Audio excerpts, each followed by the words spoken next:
And a great tribute at Portman Road. And now those Ipswich and Sunderland players will remove the tracksuit tops. Ipswich had the dark blue tracksuit tops on.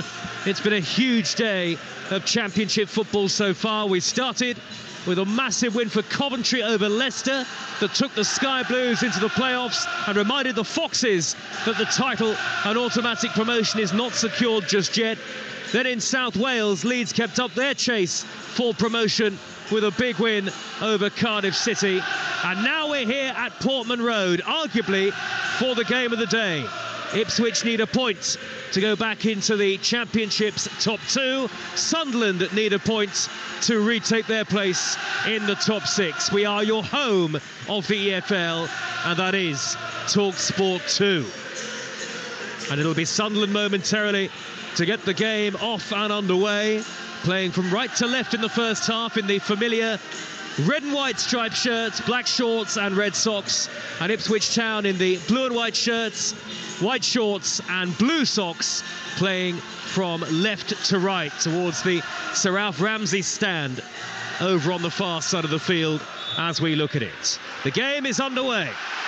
And what a night in the EFL. Early touch for Agiolisi in the left-back position for Sunderland, and he'll steer the ball to the feet of Dan Ballard, who scored an own goal and conceded a penalty in the FA Cup defeat in the Tyne-Wear derby at the weekend. He floats the ball high up the middle, and it's all the way through to the Ipswich defender, Luke Wolfenden, in that long-sleeve shirt, almost at walking pace here, midway inside his own half the field. In the Premier League, earlier live on Talksport, Chelsea 1, Fulham 0 in the South West London derby. Newcastle against Manchester City is the 5:30 kick-off, and we'll keep you up to date with any goals as they go in.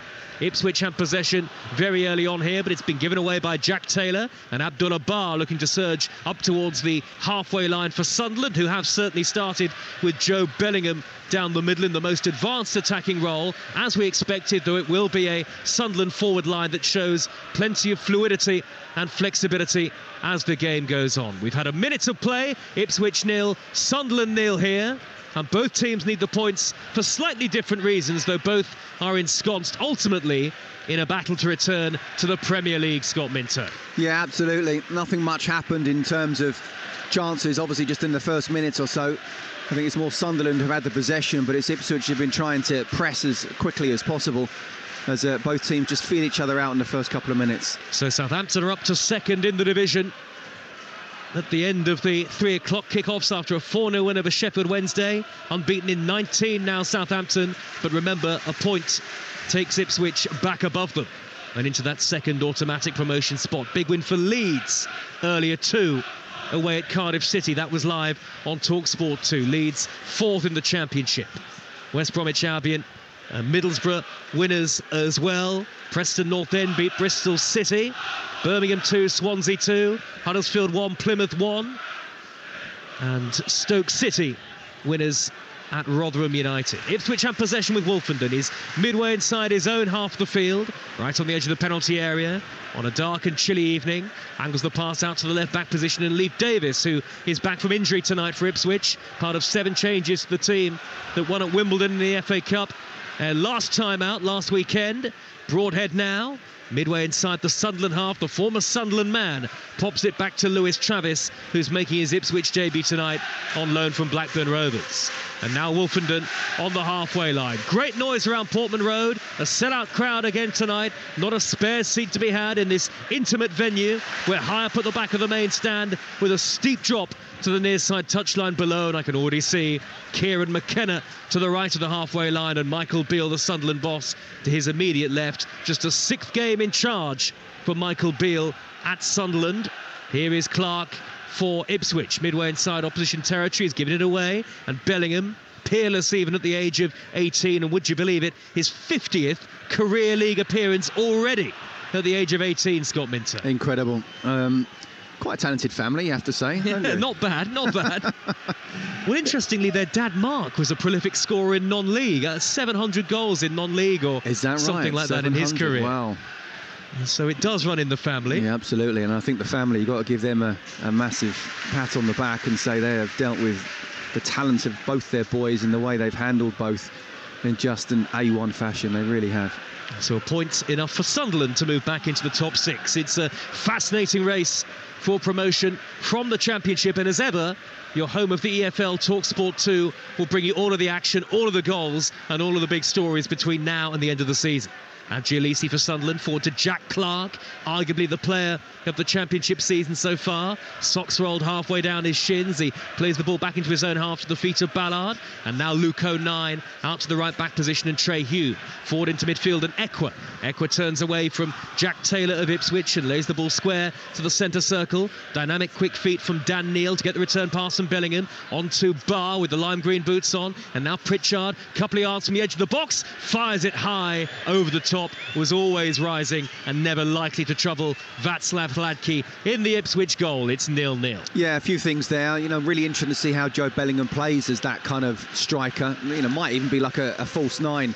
He came off, he laid the ball really well, and then I'm looking to see if he's got that natural instinct to try and then get into the box and see what happens. And by the time Alex Pritchard had that shot, it went over, but he was a good 20 yards away from the last line of defence. So he just needs to try and just think of himself as a striker for today. Jack Clark, you mentioned as well. I think he'd be really disappointed with his own performance last week. Very difficult. No one played particularly well, but he would have wanted to have been impressing. And I think the very next game, when you don't play well, you say, right, OK, I'm going to make sure the next one's a good one. And that's this.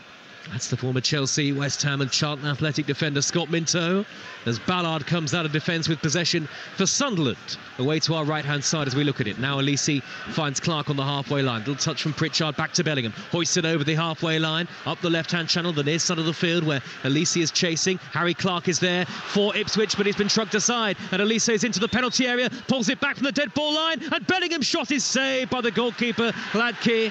Didn't get enough power behind it. Ipswich have given it away, though. Sunderland have the ball back on the edge of the penalty area now. Opportunity for the crossing from the far side, and Alisi went up for it, couldn't get his head to it. It was his fellow fullback Hume who delivered. Consternation inside the Ipswich penalty area. Remember, Ipswich without a win in their last 5 Championship matches, and you can tell Scott Minto that they are a team slightly lacking in confidence. 0-0, 6 minutes gone. Yeah, I've been there as a fullback a million times, Joe, where Harry Clark was, and you're looking to try and shepherd the ball out, but once you realise it's not going to happen, or the opposition player is right next to you, you have to keep the ball in play and almost roll him the other side. He didn't. At least he did really well, ran into the box, got to the byline, cut the ball back. Bellingham did well by actually trying to make sure it stayed on target, but you're right, there wasn't enough power on it, and fair play to the Ipswich defenders. They must have got 5 or 6 players back in time, so good defending in the end after that initial mistake. Both teams have injuries to contend with. Sunderland in particular have a long list of absentees. Ipswich without their inspirational captain Sam Morsey today. In fact, he's suspended for the next 2 games, including the trip to Leicester, which will bring you live on the Talksport network. That's indeed, Sunderland's next game away at home to Hull is live on Talksport 2. And you're right, it's a massive blow to lose Morsey at any time. Here's Burns, right wing position near side, takes it down beautifully, crosses! Jackson stretching, couldn't turn it in from on the goal line. It's come back to Leif Davis on the far side, the Ipswich left. 0-0 the score, infield to Jack Taylor, corner of the penalty area. Back it goes again. This time now to the feet of the debutant Travis, who's on loan from Blackburn Rovers. And now Wolfenden just inside the Sunderland half. Harry Clark has knocked it straight out of play, and that'll be a throw to Sunderland. Good direct wing play, though, from Wes Burns. He really is kind of like an old-fashioned winger, Scott. He is. In the day of, inverted wingers, he's a right-footed player playing on the right, and he's more than comfortable with that. Showed pace as well. At least they couldn't catch him. It was a great ball in. I can't criticise Jackson, really, because he did try to get in there as much as possible. Where we talked just a few minutes ago, Joe Bellingham wasn't getting in and expecting that something could happen. Caden Jackson was trying to do that. The ball had to be fizzed across, but because it was fizzed across so fast, he wasn't quite able to get on the end of it. But good play from Ipswich. A rare start for Caden Jackson this evening. Just his 5th in the league this campaign. 2 goals for the season so far. Here's Travis stepping into Sunderland territory, wriggling away from Bellingham, but giving it away to Pierre Ekwa. Ekwa, who was at fault for one of the Newcastle goals last weekend. Ipswich 0, Sunderland 0. Here's an opportunity for Broadhead to spray the ball wide towards the far side, the left. Davis can't keep it in play, and it's a Sunderland throw in their right back position. You have to say, when you look at the Ipswich run of form recently, yes, without a win in their last 5, they have only lost once in the league. in that 5-game winless run, and that was a thumping defeat away at Leeds United. Since then, 3 draws on the spin, and a draw enough to take them back into the top 2 in the Championship, though they would be 9 points behind the leaders, the runaway leaders Leicester, even despite Leicester's defeat away at Coventry this lunchtime, live on Talksport 2. Sunderland had possession, had 9 minutes, and that Jackson opportunity on the stretch, plus the save from Hladky to deny Bellingham the chances that we've had in the game so far. So one chance apiece, really. Here's Ballard, the giant defender, on the halfway line. Wide to the near side and Elise. Sunderland in their familiar red and white stripes tonight. It's blue against red here in Suffolk. And now Trey Hume on the far side, the cobbled stand side of Portman Road, and that's the side where the Sunderland supporters are housed. 2,000 or so. We can't see all of them because of the low-slung roof in the main stand, but they are there. I was just about to say, can you see okay? What's going on? I promise they are there, Scott. I promise. They're just hidden at the moment. That post is right in front of us. I can hear them, that's for sure. And here's Barr trying to maraud on the far side, the Sunderland right. He darts in field, plays it square towards Pritchard. Good interception on the stretch by Jack Taylor to win it back for Ipswich, but then his pass square to Davis is a careless one. Out of play it goes, Sunderland throw. 7 changes for Ipswich today. We expected a raft of changes after the win at League 2 Wimbledon in the FA Cup. They will play Maidstone in the FA Cup in round 4, the non-league team. Great story, that, isn't it? Oh, it really Brilliant is. Story. I mean, look, they probably would have wanted a Manchester United, a Chelsea, or whatever. But Ipswich away, the way they're playing at the moment, this would be a full Portman Road. That'd be a fantastic atmosphere. And Sunderland fans would have wanted, I think, a much more competitive display at times than they showed against Newcastle last weekend. Their great rivals, they were beaten by 3-0, particularly in the first half. I think Sunderland fans felt the performance was lacking. Well, it was. Here's Clark, left wing position, 12 goals so far this season, dribbling towards the corner of the penalty area, checking back onto his right side, throwing it back 10 yards to Elise, who's midway inside the Ipswich half. Ipswich have everybody back behind the ball. Good interception by Travis, who has been far from a regular in the Blackburn Rovers side, despite Blackburn's recent slump in form. And that part of the reason behind his move to Ipswich Town on loan. Blackburn down to 18th in the Championship. They were beaten 4-1 at West Brom earlier today. Long ball downfield from the Ipswich goalkeeper Hladky, right up the middle, header away by Ballard in front of Jackson. 0-0, 11 gone. Do you know what? Sunderland have played well, haven't they, really? OK, yes, Ipswich look like they've had the best opportunities so far, with Caden Jackson nearly getting on the end of that Wes Burns cross. But actually, the way Sunderland have played, they've looked the more confident, and the passes have gone to their man. But there's been a couple of times for Ipswich, they've overplayed the pass and kicked it out, and slight groans from the Portman Road faithful, who are desperate to try and stay behind their team. But at the moment, it's been a positive start from the away side. Well, football under Michael Beale is supposed to be a progressive affair, and he has promised a reaction from his Sunderland players after last weekend. And in fact, he says the response in training this week has been very good. They've had chats among themselves within the group, which is all very normal, of course. Nothing revolutionary about that, but training has been good, says Michael Beale, coming into a huge game tonight. And Sunderland, as it stands, will be back in the playoffs. Yeah, I mean, the bottom line is they came up against a Newcastle side that I thought were absolutely spot on from the very first minute. I had a lot of pressure on them. OK, they had a lot of injuries, but that first 11 still looked pretty good to me. But just the way it was built up and how fantastic the Sunderland fans were, the atmosphere they had, they'll be disappointed with that performance. Great turn by Taylor, 10 yards from the halfway line, but then he angles the pass far too far to the left. It evades Jackson, it evades Davis, who loves to rampage forward as well, and out of play it goes for a Sunderland throw in the right back position. Now the infamous pillars in the way here, Scott, so you can take the left side, I'll take the right side. Yes, but you know what, I love Portman Road. It's a charming ground, isn't it? It is charming, it's proper old school, and I say that with real fondness, but stuff like sitting in front of a post doesn't always help, does it? Normally it's not in front of the goal. Well, it's a great pleasure to be here as always, live on Talksport 2 for the EFL, a division that provides a set of divisions that provide so much excitement and so much drama. Here is Bellingham, Sunderland number 7, gives it away to Broadhead. Broadhead on the attack against his old team. Inside left channel, robbed by a retreating Bellingham, who then steps away from 2 in blue, tries to knock it forward towards the halfway line, passing a deflection off Broadhead again, and it's with the feet of the Ipswich defender George Edmondson, who's enjoying a run in the side. Hardly been a regular so far this season, Edmondson, but he's back in the team again tonight. In fact, he started the last 3 matches in League and Cup. And now he feeds his centre defensive colleague Wolfenden. Ipswich born and bred. Wolfenden nudges the ball to the right-back position, and Clark, who turns away from Joe Bellingham, plays it back to the goalkeeper, Hladky. Certainly very chilly tonight, not quite as cold as we were at the Chelsea gantry last weekend. I don't think it's as cold, really. Ipswich on the attack with Davis, ball threaded infield towards the run of Connor Chaplin. Good work by Ekwa, pirouetting to turn away and win it back, but then he's robbed of possession by the retreating Jackson. Ipswich have it again now with Burns. Burns corner the penalty area on the near side, the right, drags it back across, first effort blocks, Chaplin went in for the second, Taylor in for the third, Sunderland scrambled it clear. Here is Burns, back to the edge of the penalty area again. Chaplin dallies in possession, but still holds on to it. Wide to Burns, pulls it back once more. Ekwa's clearance hits his own man, then Ekwa is fouled. Slide tackle comes in from Jack Taylor, who had 2 bites at the cherry there, and 3 opportunities inside the box for Ipswich to get a shot away. In the end, Taylor tackling from behind on Ekwa fouls him, and it's a Sunderland free kick. 14.5 minutes gone, Ipswich 0, Sunderland 0, but Ipswich, who've been on this disappointing run, their worst under Kieran McKenna, are growing into the game. They are. It's a good period of play from the home side of that, there's no doubt, and we don't get a replay here, and I think it was Luca 9 who made a wonderful challenge, because Wes Burns, what he did was he doesn't need to actually get past his fullback, he just gets half a yard, he crossed it in.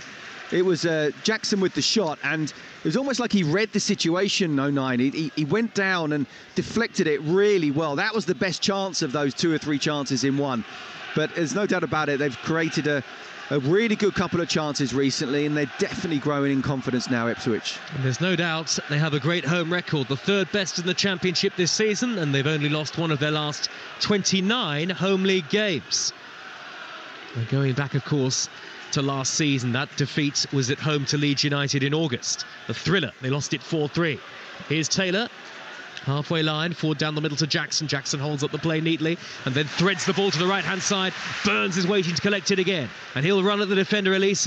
On his outside, crosses right-footed. Chaplin stretched forward, couldn't get there. It's come out to Lewis Travis on the edge of the penalty area. Then Bellingham sliding back to win it back. No foul on the edge of the box. Sunderland on the break with Barr, and he can't find Pritchard. The ball behind Alex Pritchard, the former Norwich City man, who may get 1 or 2 boos tonight. Out of play it goes for an Ipswich throw on the halfway line, and Ipswich seeing more of the ball in the game as well, Scott. Only the 1 or 2 boos. I think 30,000 maybe. Yeah, we'll count them as they go. I'll tell you what, though, it's a real good battle down the left-hand side of Sunderland, right of Ipswich. It's Wes Burns against Aji Elise. You know, and Elise's got to be careful. He believes he's got the pace on Burns, but Burns only needs to just take it half a yard one side and whip it around him, and he's done that twice now and looks dangerous, and Ipswich look dangerous when those balls come into the box. So Elise, whether he shows him inside, whether he gets someone else to try and get onto Wes Burns' toes so he doesn't receive the ball in the first place, he needs to do something, because at the moment Burns is having a bit of a field day. Sunderland unbeaten away from home in the 2 games they've had thus far on the road under Michael Beale. Though going further back, just 1 win in their last 8 on the road in the league. In the Premier League, the 5:30 kickoff, it's still Newcastle 0, Manchester City 0. Manchester City could go second with a win in the Premier League tonight. Chelsea beat Fulham by a goal to 0 earlier on. In League One, the leaders Portsmouth beaten at home by Leyton Orient, but they are still top, though Peterborough closing the gap. And 2 games were abandoned. Reading and Port Vale abandoned after the protests of the Reading supporters against the club's owner, and you have to feel for the Reading fans, I must say. And Bolton against Cheltenham was abandoned as well because of a medical emergency in the crowd, and our thoughts are with the supporter involved and their family. Here is Pritchard for Sunderland, left-hand edge of the 18-yard box. He's got Clark further wide. Pritchard eventually finds Jack Clark, who's standing just behind him, taking on his namesake Harry Clark of Ipswich Town.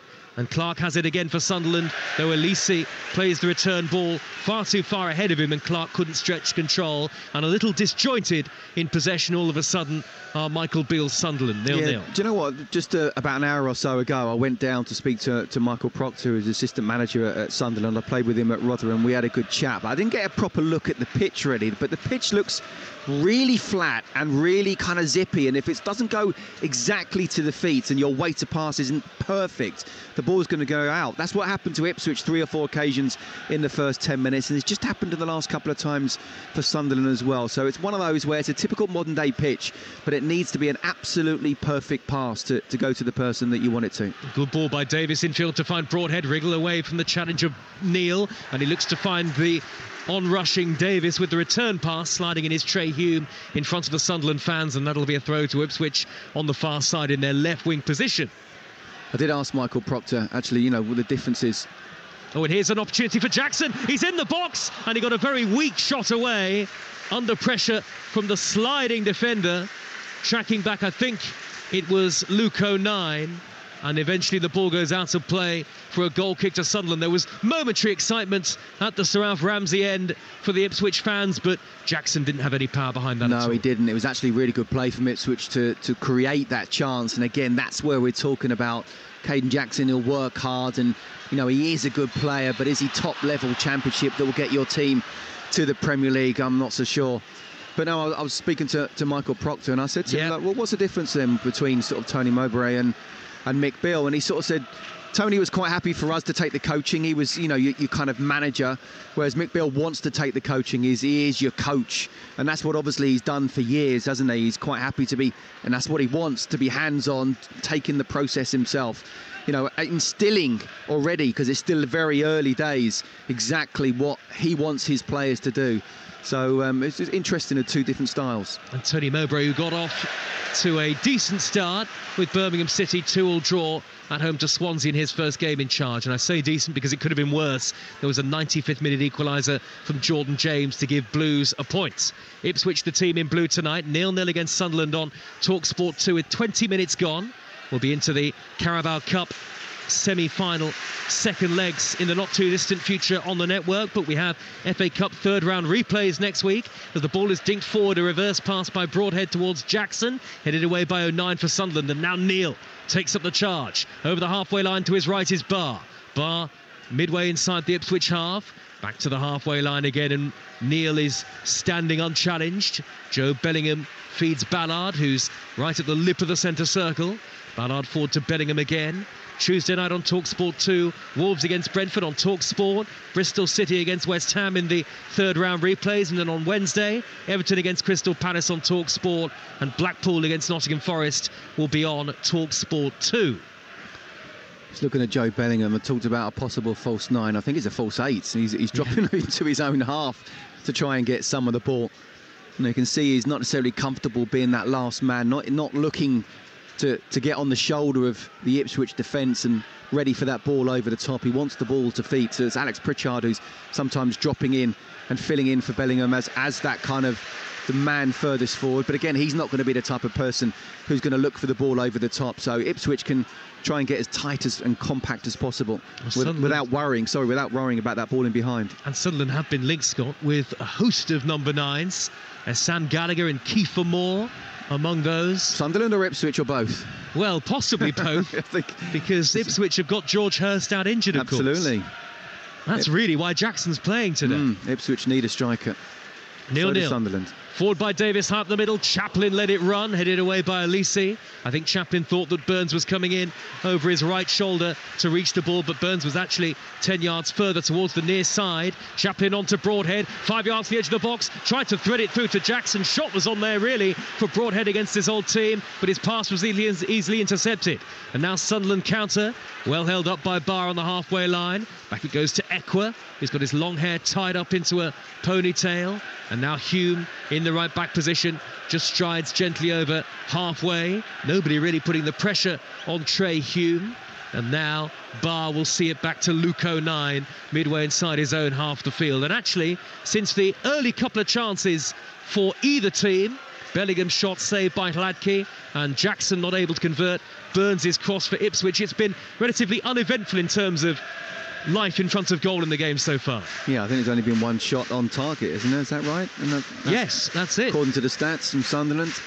You know, Ipswich, I think, have come closest to scoring, but they haven't had a shot on target as yet. Newcastle 0, Manchester City 1 in the Premier League. Bernardo Silva has given Manchester City the lead. They can go second in the top flight with a win this evening. Yellow card now for Harry Clark after a poorly timed challenge on Joe Bellingham. And the Ipswich right back goes into the book. Back in the side tonight, having missed the FA Cup win over Wimbledon due to injury. It's a tackle he doesn't need to make. Certainly not a yellow card tackle, which if you don't win the ball 100% is always going to be a yellow card. And now he's under pressure for the rest of the game. Can't afford to make any missed time tackles. And I can tell you from a fullback's point of view, if you've got anyone running at you, you've got to stay in your feet. You can't dive in. You can't risk that again. So I can't say inexperienced from Harry Clarke, but certainly the wrong decision. Ipswich 0, Sunderland 0.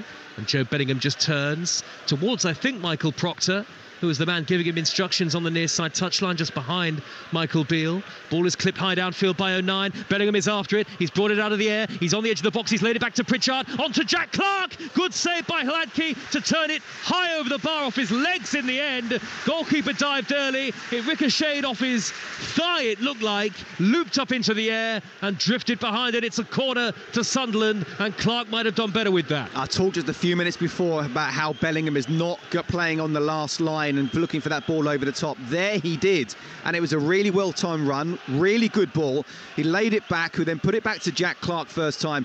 I actually feel Clarke should have done better, but Bellingham needs to do more of that. Just ask questions of the Ipswich defence in behind to make them stretched a little bit more. Corner to Sunderland at the Sir Bobby Robson end of the ground. And in the lower tier, they are the most vociferous Ipswich fans. Lots of boos again for Alex Pritchard for his Norwich connections. Everybody back for Ipswich here. Ipswich 0, Sunderland 0. 25 minutes played on Talksport 2. Pritchard shaping to whip this in high. Right-footed, perhaps in towards the near post. It is into the near post, headed away by the first man, Travis. Drops down towards the edge of the penalty area, headed square by Clarke towards Ekwa. Then half glanced away by Davis from the edge of his own box. One back industriously by Barr. No foul given by the referee. Plenty in the middle for Sunderland. Barr with a great run in field. Couple of step overs onto the edge of the box. Now he finds Clarke. Snapshot in! Clarke beyond an unsighted goalkeeper, and Sunderland are ahead. And one of the championship players of the season so far, Jack Clarke, is the man who's got it. His 13th goal of the season, and Ipswich Town, who can't buy a goal or a win at the moment, are behind again. It's Ipswich 0, Sunderland 1. Well, first of all, Barr was allowed to just waltz into the box and waltz across it as well. He was going to lay it off to one player, but he saw Jack Clarke in a position that was not dissimilar to the shot he had just a few minutes earlier. Wow, what a strike. He was able to take a touch, and he put that in the near post, but in the top corner. And Hladky, I don't know what happened to him. He kind of like, I don't know if he slipped or what, but he was almost on his knees. But I'm telling you now, even if he hadn't slipped, he was getting nowhere near that. That was a wonder strike, and what a moment. In a game where we haven't seen great moments, that was a special one. Unsighted the goalkeeper, maybe? I think even if he was, mate, he wasn't getting anywhere near that, honestly. It was just a wonder strike. Maybe you could argue his positioning in the first place, because the ball came from the right-hand side.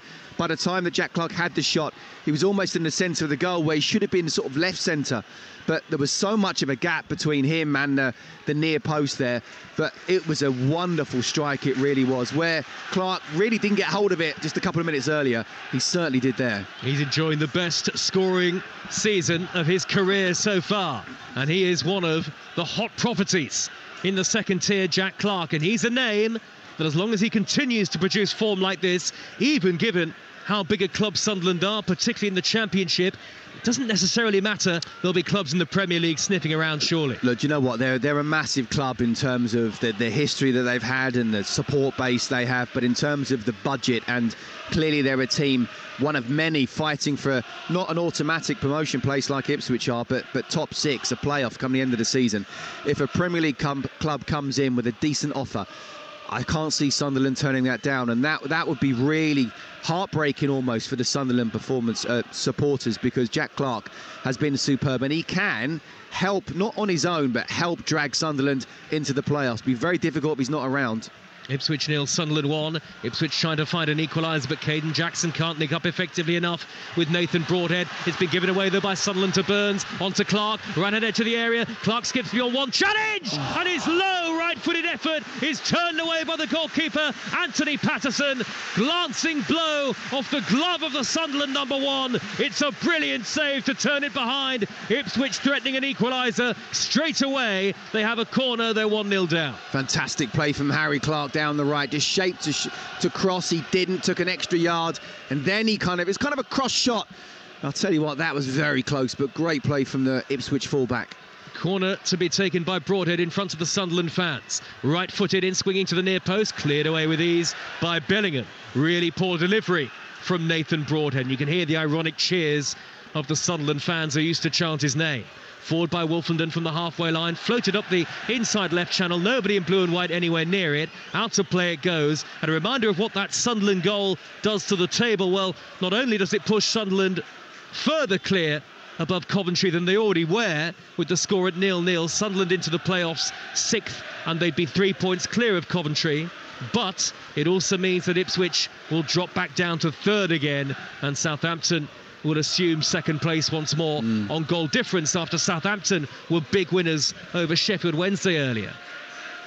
Ipswich 0, Sunderland 1, and you can see, Scott Minto, for me anyway, that Ipswich are a team low on confidence at the moment. Yeah, they are. They're not quite zipping it about in the way they did early in the season. But look, that's to be expected. Again, I'll go back to the fact that Ipswich are chasing top 2 in itself is brilliant. But there's no doubt about it. They're there now. You know, they are going to be at worst in the playoffs. I don't see them falling out of it. They're that far ahead. But you know, you never know what can happen with the playoffs. So they're here now. They've got to try and find a way to get back to winning ways, and that's not going to be easy once you concede the first goal. Talksport 2 and Sunderland lead at Portman Road. We've got more live football than anywhere else on national radio on the Talksport network, including Euro 2024 from Germany coming this summer. To be across all the action, make sure you download the Talksport app. You can swipe between both stations at your leisure. Half an hour gone. And the problem is, when you concede the first goal, is that the other team, because they're one up, they can control the tempo of the game, in the sense that they can make themselves as compact as they want, or they can try and still attack if they want. They can decide what they want to do, whereas the team that is 1-0 down, they start trying to force it.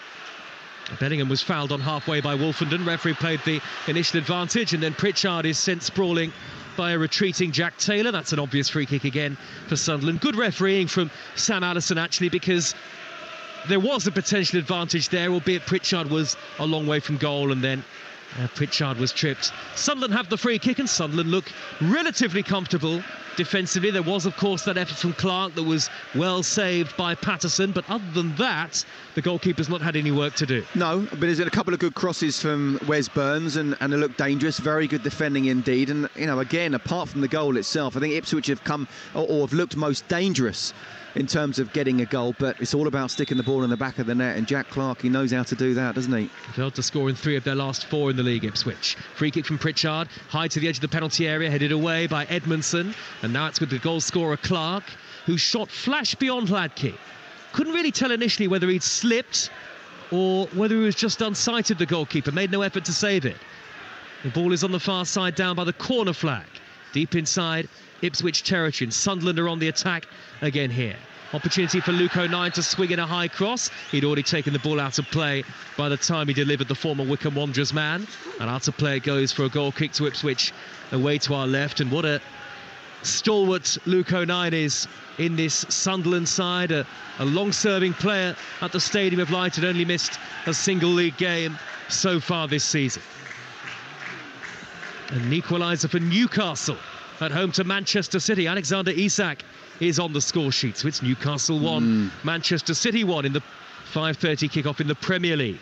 Forward by Travis, lovely ball from midway inside his own half, up the right-hand channel, near side of the field. Burns controls, level the edge of the 18-yard box, left-footed in, swinging cross, headed away by Ekwa, drops down towards Taylor. He's beaten by the bounce initially, but retrieves the ball in front of Barr nonetheless. Taylor down by the corner flag, tries to drive in field, but there's no way through beyond Trey Hume, or I think set a trap for Taylor there.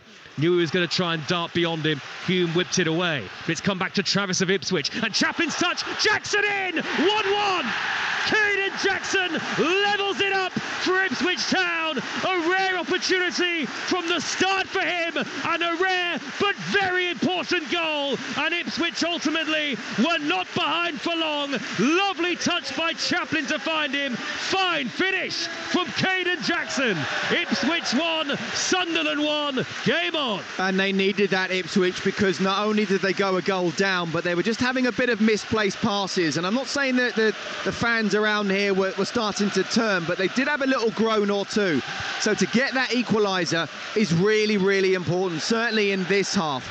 It was a really good forward pass into Connor Chaplin. And as you say, a wonderful touch which left it for Caden Jackson, just sort of inside the 18-yard box on the left, but favouring his right foot. And he just stuck it into the far post. A really good finish. We talked about the quality or lack of Jackson. Well, I'll tell you what, he showed he can finish there. Yes, he's probably shut us up with that one. Well, you know, he's got to do that on a regular basis, but that was exactly what his manager wants him to do, and the opportunity comes in with Hurst being out. That's exactly what he needs to do. Lovely crafty finish, just opened up his body. He did. Held it beyond the onrushing goalkeeper. Picture book finish, and it's Ipswich 1, Sunderland 1, and what an exciting game we have in prospect here. Sunderland would stay in 6th with a draw. Ipswich, importantly, would climb up to 2nd now that they've got themselves level. Tearing forward over the halfway line is Dan Neil for Sunderland. Wide to the left and Jack Clark. The game seems to be opening up now on Talksport 2 in the 35th minute. Clark finding Neil inside the penalty area again, who made the return towards the corner of the 6-yard box, and he went in with a 50-50 challenge with Taylor coming across. Last touch off Neil, and despite his appeals towards the referee Sam Allison, it is a goal kick to Ipswich, and Newcastle have turned it around at home to Manchester City. Anthony Gordon has scored, and Newcastle lead by 2-1. It's a double whammy for Sunderland, that, isn't it? Conceding. Yes, yeah. You're right. And their great rivals from the Tyne are now in front, but it is only 1-1 here at Portman Road. Long way to go in both games. Absolutely. Edmondson rolls the ball back to goalkeeper Hladky, who has played every league minute for Ipswich this season, the goalkeeper. Now Wolfenden, they're having to play out from the back here, Ipswich, and Hladky looks uncertain. You can feel the nerves growing from behind the goal. Lots of shouts from those Ipswich supporters. Then there's a slip by Bellingham as Edmondson turns him neatly, feeds the ball towards the centre circle. Jackson went down under the challenge of 09. Referee says no free kick, and then that's a foul by Connor Chaplin, clipping the heels of Dan Neil, and a free kick to Sunderland midway inside the Ipswich half. It's ebbed and flowed a little bit, Scott Minto, but there are points in the game where you feel it's really about to take flight. The atmosphere is starting to build, and there are moments of real quality. Yeah, do you know what? It's not massively end-to-end. It's not a game of loads of chances, but it is a game where both teams are trying to win. And I was just thinking to myself, what would my prediction be right now? And I would not have a clue, because both teams look capable of winning, or obviously they could cancel each other out. And that's what you want in a football match. An entertaining game so far. 36 minutes played on Talksport 2. Sunday session with Ian Danter tomorrow lunchtime on Talksport. All the goals as they go in around the grounds around the country. And then there's FA Cup third round replays on Tuesday and Wednesday. Friday night, Sunderland against Hull on Talksport 2. Then next Saturday on the network, Arsenal against Crystal Palace, Swansea against Southampton, Norwich against West Brom. Make sure you download our free app. Easy to download. Sunderland have taken the free kick square, and here is Hume hugging the far side touchline, dinking it up high for Pritchard. He's plucked it out of the air, he's played it in field, but Davis, having been eluded, he couldn't evade Broadhead. Broadhead steers it back to Taylor, who scoops it upfield high through the dark evening sky. Now Jackson chasing forward, the Ipswich goal scorer, putting the pressure on Patterson. He's knocked it out wide, the goalkeeper to Hume, who drives it high and long upfield. Well brought down by Bellingham with his back to goal. He evades the challenge of Davis and moves into a central position, then nudges it back up to his immediate right, and Pritchard hoists it in high. Clark coming into the far post. Hladky, the goalkeeper, had to get that, and he did.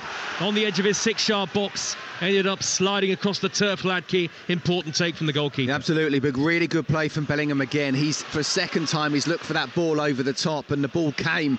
Good first touch, laid it off. That time he tried to get into the box, but in the end, Ipswich defended well. And there's a throw on the near side of the field. to Sunderland, which Elise will take. How do you know? The left back. I can. Well, You're guessing now, aren't you? No, I promise. I stood up. We've got loads of cameramen in front of us and all sorts of scaffolding as well. But I promise you, Elise's got the ball in his hand. I can see him. I can see him in the left back position. Well, yeah. And he's getting ready to take the throw. Ipswich 1, Sunderland 1 in the Championship. Only because he's moved forward a couple of yards. Well, yeah, absolutely. As Clark clears downfield for Sunderland. And it's all the way through to the Ipswich goalkeeper, Gladkin. You can feel a slight momentum shift in the game. An important moment that for Ipswich, who had struggled to score of late in the Championship, failed to score in 3 of their last 4 in the league, but they're level, and Caden Jackson has his first goal since October, actually, so a long, barren run for him is over. Yeah, listen, important for him as a striker, stepping into George Hurst's boots, but also important for Ipswich to score this side of half-time. I think if it had gone in 1-0 Sunderland, I think just psychologically, there's all sort of, when that whistle blows, there's a big sort of groan, and, you know, the fans, again, are appreciative of what they've seen this season, what they've seen, really, since Kieran McKenna have come in. But there's no doubt about it, they would have been deflated. So for it to be 1-1, well, I say at worst, obviously Sunderland could still go on and get a second, but it's level, and as I say, this game could go either way. He's done a remarkable job, Kieran McKenna, since taking charge. Not far off 100 league games in charge of Ipswich now. And he's only lost 11 of them. Yeah, and the worry is, if Ipswich don't go up this season, which seems incredible to say, you know, would their best players be picked off, and actually would their manager be picked off as well? You know, you'd like to think that he's still learning in the job, and Ipswich is a wonderful club to try and learn his trade and get them back to the Premier League where they once used to be, but you just never know what can happen.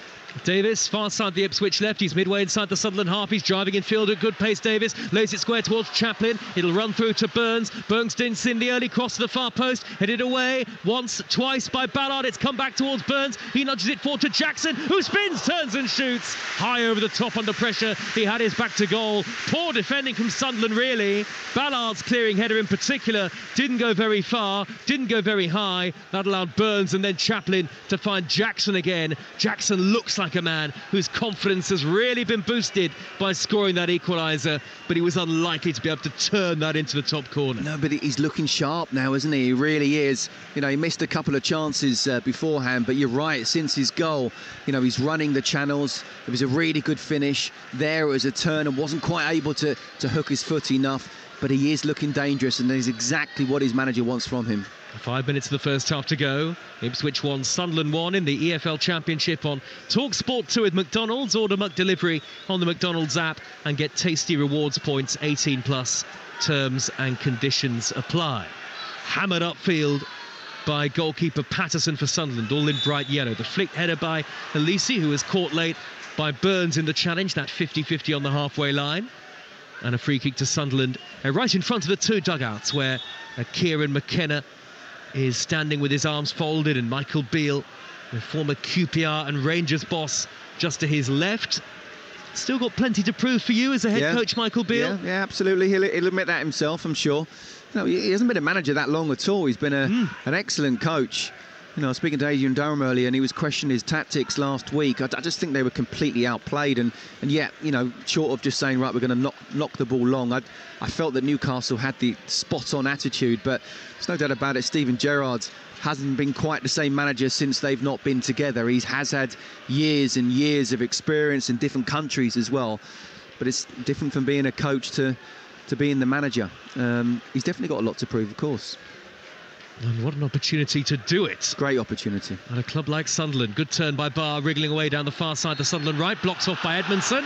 That'll be a free kick to Sunderland, about 10 yards or so from the corner of the penalty area towards the right. He's a Bromley boy as well, which is local to me, so I do hope he does well. I think he started at Charlton, so a bit of Bromley brotherhood here. Absolutely. Maybe. Right then, what will Sunderland do from the free kick? Well, Ballard has already gone forward from centre half, and Luke O'Nien is lurking as well. Pritchard, the man for the set pieces, is standing over. A bit of movement in the stands. We've got Ipswich fans packed around the commentary position in the main stand here. Some of them are heading for the concourse areas ahead of half-time, but still 2.5 minutes or so of normal time plus stoppage time left. 1-1 the score at Portman Road. Ipswich have got everybody back. Plenty forward for Sunderland in red and white. Whipped in high by Pritchard. Down towards Elise. Got the initial header in. Ballard is up there as well. Tried to smuggle it home. Was he caught by the high boot inside the penalty area? Referee said no. Sunderland have it back. Pritchard delivers again. Header away by Edmondson this time. Towards the halfway line. Equa retrieves the ball. Back he goes to Hume and the attack is over. Yeah, I mean, it's Ballard is a centre-half. He perhaps didn't expect anything else, but if he just waited a second for it to come down, he might have had time to volley that. You know, from being that far out to try and head it in goal, he just kind of heading it on, really, rather than having a shot on goal. If he'd just waited or fallen to an Alex Pritchard or a Joe Bellingham, maybe they would have dealt with that better. Equa's driven it high and long towards Bellingham, smuggled away by Edmondson, not very far. Sunderland enjoying a good spell of possession all of a sudden. Neil has the ball in the centre circle, and Equa, little touch to his right from the Frenchman towards the far side of the field. And now Barr with the lime green boots on, skipping in field, good quick feet. Now he finds Hume towards the edge of the penalty area, and Pritchard crowded out by a sea of blue shirts. Again, Ipswich had everybody back defending there. 90 seconds of normal time to go in the first half on Talksport 2. That's a poor ball by Equa, looking for his compatriot Barr. Two very young players in what is a very young Sunderland side, you have to say. Barr was never going to be able to stretch enough to keep that poor pass in play, and it's a throw to Ipswich in their left-back spot. Scott Minter. Well, look, 8 of their 11 players they signed in the summer are under 21, so, you know, there's an obvious that we all know about a philosophy with Sunderland, and it's going to be very difficult for Mick Beale to get them into the playoffs. It really is. When you look at the table, and you've got Leicester, Ipswich, Southampton, Leeds and West Brom, you would think would be that top 5, and then a host of clubs fighting for 6th spot. It's always exciting, that 6th spot come the end of the season, but don't want to be sort of doom and gloom, but I would be surprised, and I do think it'd be a great job for Mick Beale if he were to get Sunderland into that 6th spot come the end of the season. Well, they are there at the moment as it stands, back above Coventry, who were 3-1 winners over Leicester City earlier on, live on Talksport 2. We also brought you Cardiff 0, Leeds 3 elsewhere in the Championship, Birmingham 2, Swansea 2. That Tony Mowbray's first game in charge of Blues. Huddersfield 1, Plymouth 1, Preston 2, Bristol City 0, Rotherham 0, Stoke 1. Rotherham rooted to the foot of the table. Southampton 4, Sheffield Wednesday 0, 19 unbeaten for Southampton. West Brom 4, Blackburn 1 and Millwall 1, Middlesbrough 3. 2 minutes of added time at the end of the first half here on Talksport 2.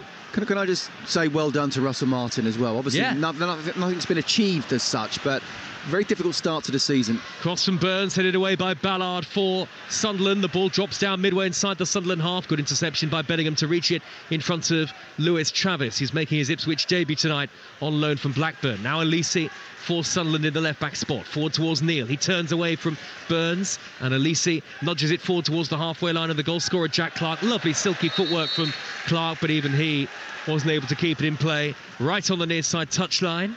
One of the great things about Portman Road is that the stands are very steep, so you get a sense, even at the back of the stand as we are here, of being very close to the pitch, and that really helps with atmosphere at a great traditional ground of English football. Absolutely. Apart from the post and all the cameramen on the right-hand side, it's a great view. No, it is, you're right.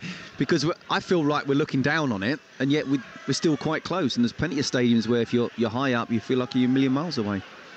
Yeah, it's one of the great commentary positions. Here's Edmondson trotting towards the halfway line for Ipswich. Threads it forward high up the far side left channel. Good interception on the slide by Trey Hume, and Sunderland win it back. 40 seconds of stoppage time to go, and it's 1-1. 0-9 for Sunderland. Midway inside his own half the field. Passages of play in the game in the first half where it's been quite frantic and frenetic, and then passages of play like we're having now, where this time it's Sunderland who are knocking the ball about with relative ease. Suddenly Taylor goes in with a strong press, and then the challenge on Equa, which is adjudged to have been a foul. I don't think there was much contact there, in all honesty, but Sunderland get the free kick. Midway inside their own half, so no danger for Ipswich here. No. And are you dancing, or are you looking around that post? I am dancing around the post. Looking around, of course. Forward by Hume, high up the middle. Header away by Wolfenden, and that is the end of the first half. And so the scores level at Portman Road, a very even game. And you have to say that 1-1 is a fair reflection, I would think. Sunderland, who know that a draw would take them back into 6th in the Championship, so into that final playoff spot. Ipswich know a point will take them back into second above Southampton with 27 games gone in the league season so far. It was Jack Clark, one of the players of the second-tier campaign, who opened the scoring. A snapshot from the edge of the box. Fine finish after Ipswich failed to clear a Sunderland corner, though you do have to wonder whether the goalkeeper Hadke was either unsighted or perhaps slipped. At the moment, Clark struck the ball beyond him fiercely into the corner to give Sunderland the advantage. Great finish nonetheless. Ipswich, though, for their spirit, deserved the equaliser given to them by Caden Jackson just 7 minutes later. Lovely touch by Connor Chaplin to take it into his path, and Jackson curled the ball beyond the onrushing goalkeeper Anthony Patterson to make the half-time score. Ipswich 1, Sunderland 1. And what have you made of it overall, Scott Minter? Was I fair in saying that 1-1 is a fair scoreline? I think you've summed it up absolutely perfectly, Joe Shannon. I really do. I'm just looking at the stats, so let's get them out the way. Slightly more ball possession for Sunderland, one more goal attempt, one more on target, and yet Ipswich have had expected goals of 1.46 compared to a 0.27. So I think it goes to show that actually, while Sunderland might have had more shots and a little bit more possession, I think Ipswich have looked more dangerous with the chances they've created. They've just not tested the goalkeeper quite enough. But you're right, absolutely, great strike from Jack Clark. And I think that Clagley probably was a little bit unsighted, and he's probably tried to look round a corner of someone, and that's why he's looked a little bit odd-shaped in the way he was down, almost on one knee. But I still don't feel he got anywhere near that strike. It would touch and bang, top corner. I think his positioning wasn't necessarily the best, but it was a wonder strike. And I think slightly against the run of play, but then to be fair, Ipswich came back into it, and I'm really pleased for Caden Jackson, because we're all saying, I know I'm not alone as well, is he good enough to take them up to the Premier League? Probably not. But actually that first half performance, not just his finish, which was very good, but also the way he was trying to run the channels, the way he's trying to hold the ball up. Yes, he's a little bit raw, and yes, he missed a couple of chances as well, but still, that's what strikers do. And the bottom line is he's keep on going, and I do think that goal has given him a lot of confidence. We are perfectly set up for the second half. Is the false nine setup working for Sunderland, do you think? Does Joe Bellingham look like he's comfortable in that position? Do you know what? He actually came more and more into the game as the half went on, and the odd time I was saying that in the first 20 minutes he kept on dropping off, and from a defender's point of view, speaking from experience, if I know that the striker is going to be doing that all the time, I'm able to press and make the team compact as much as possible. The back four can push up, get close to the midfield. It's very difficult then for the midfielders of the opposition to play 1-2 touch passing. But a couple of times he went over the top, the ball came with him as well, his touch was good, and he laid the ball off, and there were a couple of chances off the back of that. So if he can threaten that and stretch Ipswich a little bit more, then I think that would be perfect for Sunderland. He's done well without creating too many chances for himself. Right, much more from Scott Minto to come here live on Talksport 2 at Portman Road. We'll look back on the day's other championship action from across the second tier and indeed in the EFL very shortly, but half-time in our third live commentary of a super day, a bumper day of football in the championship. At the break in Suffolk, it is Ipswich Town 1, Sunderland 1. EFL Live on Talksport 2 with McDonald's. Fancy a Filet-O-Fish in time for the final whistle? Order McDelivery now on the McDonald's app and get tasty reward points delivered too. 18 plus. Rewards account required. Participating restaurants. Subject to availability. Delivery fees and terms apply. OK, James. I need you to do a few more drops than yesterday, I'm afraid. Carl needs to find another driver for his expanding courier business. Someone who'll really help to lighten the load. Any issues, give me a call. Indeed can help him find great people fast. I need Indeed. Indeed you do. Schedule and conduct virtual interviews easily, all on Indeed. To start hiring, visit Indeed.com/try today. I'm Professor Noel Fitzpatrick, and as a vet, I know you want the best care for your animal companion. Pet insurance can help, but you need to choose wisely as not all policies are the same. Pet Plan aim to pay claims quickly and without a fuss, and that's one reason why so many vets work with them. Get your pet the best veterinary care. Save 10% on new policies when you insure at petplan.co.uk. T's and C's apply. Fitz All Media is an appointed representative of Pet Plan Limited. The plant near the reception desk at Axel's Autocare is loving life. That's because Barclaycard covers 50% of Axel's card reader rental fees for the whole year. so he can give 100% to other parts of his business, starting with a proper watering can. What's good for small business is good for everyone. Barclaycard Payments. 50% of card reader rental fees until 31st of December 2024 and select products. Apply by 30th of April. Application approval depends on financial circumstances and borrowing history. T's and C's apply. Cammy, can you believe the Howdens Game Changer programme is back? It's unbelievable, Jill. Howdens is giving more grassroots football clubs the chance to receive a free kitchen. And you could be part of it. So if you want to give your local club a boost, go to howdens.com and search Game Changer now. Get in there. The Howdens Game Changer programme, transforming kitchens for clubs and communities. Applications close 31st of January. See eligibility criteria and full details at howdens.com. At Tesco Mobile, we'll help you have your cake and eat it too. Save a tasty £36 on our 100 gig SIM. Just £16 a month with club card prices. And what's more, that price is frozen, so the saving is baked in for the duration of your contract. Sweet. This is Supermarket Mobile. Search Tesco Mobile. Every little helps. Ends 31st of January. Club card and 24-month credit agreement required. Value issued at 3,000 club card points. Terms at tescomobile.com/terms. Wednesday night, the FA Cup live on Talksport 2. Essential ear grab technology. He's falling high into the roof of the net. Blackpool versus Nottingham Forest. Coverage 7. Kick-off 7:45. Wednesday night on Talksport 2. Night goals cometh. It's a sensational goal. Tap it in. Join the Football Collective. It ricochets back into the goal. EFL Game Day Live on Talksport 2.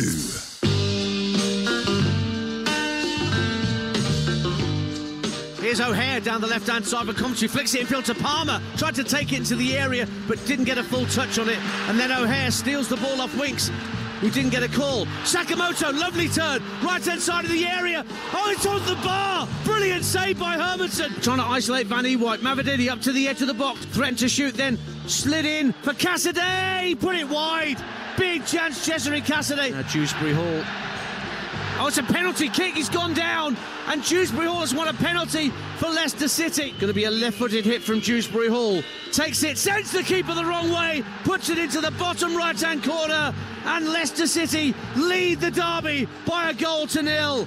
And it's Kiernan Dewsbury Hall from the spot. And a real swing at the ball, and it ricocheted back into Leicester's path. And then a strong challenge from Fatawu, a red card. Abdul Fatawu is red-carded. De Silva, Callum O'Hare gets the shot away. 1-1. Callum O'Hare rescues Coventry. Jamie Allen heads it back across the face of goal, out to the edge of the box. Van Ewijk brings it down. Scores! Milan Van Ewijk may well have won it for Coventry City. O'Hare finds Matt Godden inside the box. O'Hare, 3-1. Game over. Points wrapped up. Coventry City have ended Leicester City's long unbeaten run. You're listening to EFL Game Day Live here on Talksport 2, half-time at Portman Road and full second-half commentary to come. For now, though, let's look back on the day's earlier Championship football. As you heard there, Leicester missed the chance to extend their lead at the top of the league with a 3-1 defeat at Coventry, live here on Talksport 2. After the game, Leicester boss Enzo Maresca spoke to our man Ian Danter. Enzo, thank you for your time. It's not often you have to pick your players up after a defeat this season. What's the feeling in the dressing room there? No, just my feeling is that I feel very proud, to be honest, because to play with 10 men is not easy. We did very good for me until the goal we conceded, and then with the 1-1 became even more difficult. First half we controlled the game, we scored a goal, we had one more penalty, we had some more chances, so yeah, but with 10 players changed completely. You must have thought with 15 minutes to go that the plan was working to perfection, if you like. Yeah. Also because we didn't concede nothing the second half, but it's, as I said, it's not easy with 10 players. You can concede something. Exactly, you know, things can fall for players, things can just ricochet into people's path. But you had that advantage at half-time, and then Abdul gets a red card. Any arguments over the award of the straight red? No, absolutely. I think the red card, probably Abdul is very young. He needs to improve many things, and it's a process for him. But it means you're still 10 points clear. There's no cause for panic at this point, is there? No, it's not panic. As we said many times, even when we win game, we always try to analyze the game. Don't think too much about the table.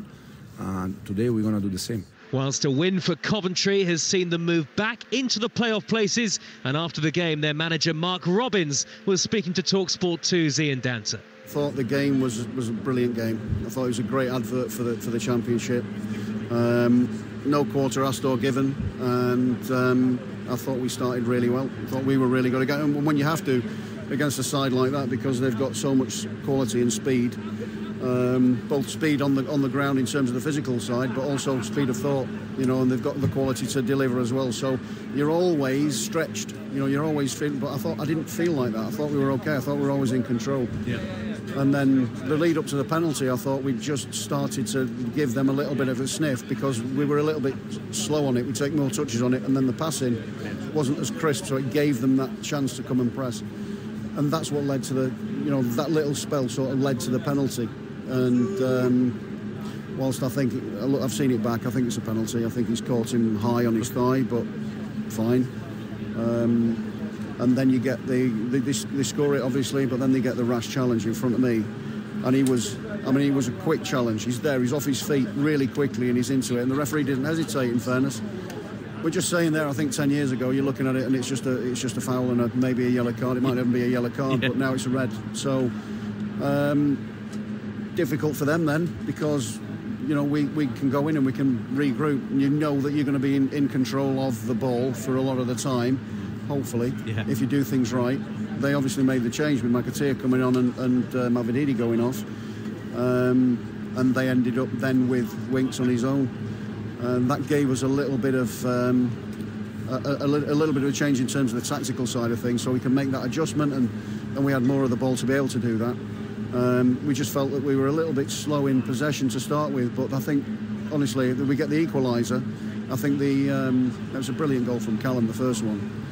But then we're able to sort of build into it and increase the tempo with the subs. I thought they were brilliant. The introduction of them were brilliant. It was perfect for us because it just gave us that lift in tempo. That's the Coventry boss, Mark Robbins there. Meanwhile, Southampton moved into the top two earlier with a 4-0 win over Sheffield Wednesday. And after the game, their striker Adam Armstrong spoke to Talksport 2's Alex Crook. Adam, I'm giving you a goal and 3 assists this afternoon. You've had worse days at the office? Yeah, I've just touched on before. I think it's individually it's always nice to chip in with goals and assists, but I thought today the lads were excellent. When we needed to defend, we done that, and Gav pulled off a great save, and I think that's what you need in this team. To push to the top two, we need to keep working hard every week, and we're definitely doing that. It's also a club record, 19 league games unbeaten, equals a record that had stood for over 100 years. Were you aware of that? How proud are you of that? Yeah, all the boys were aware of it, and it just shows the credit to the lads.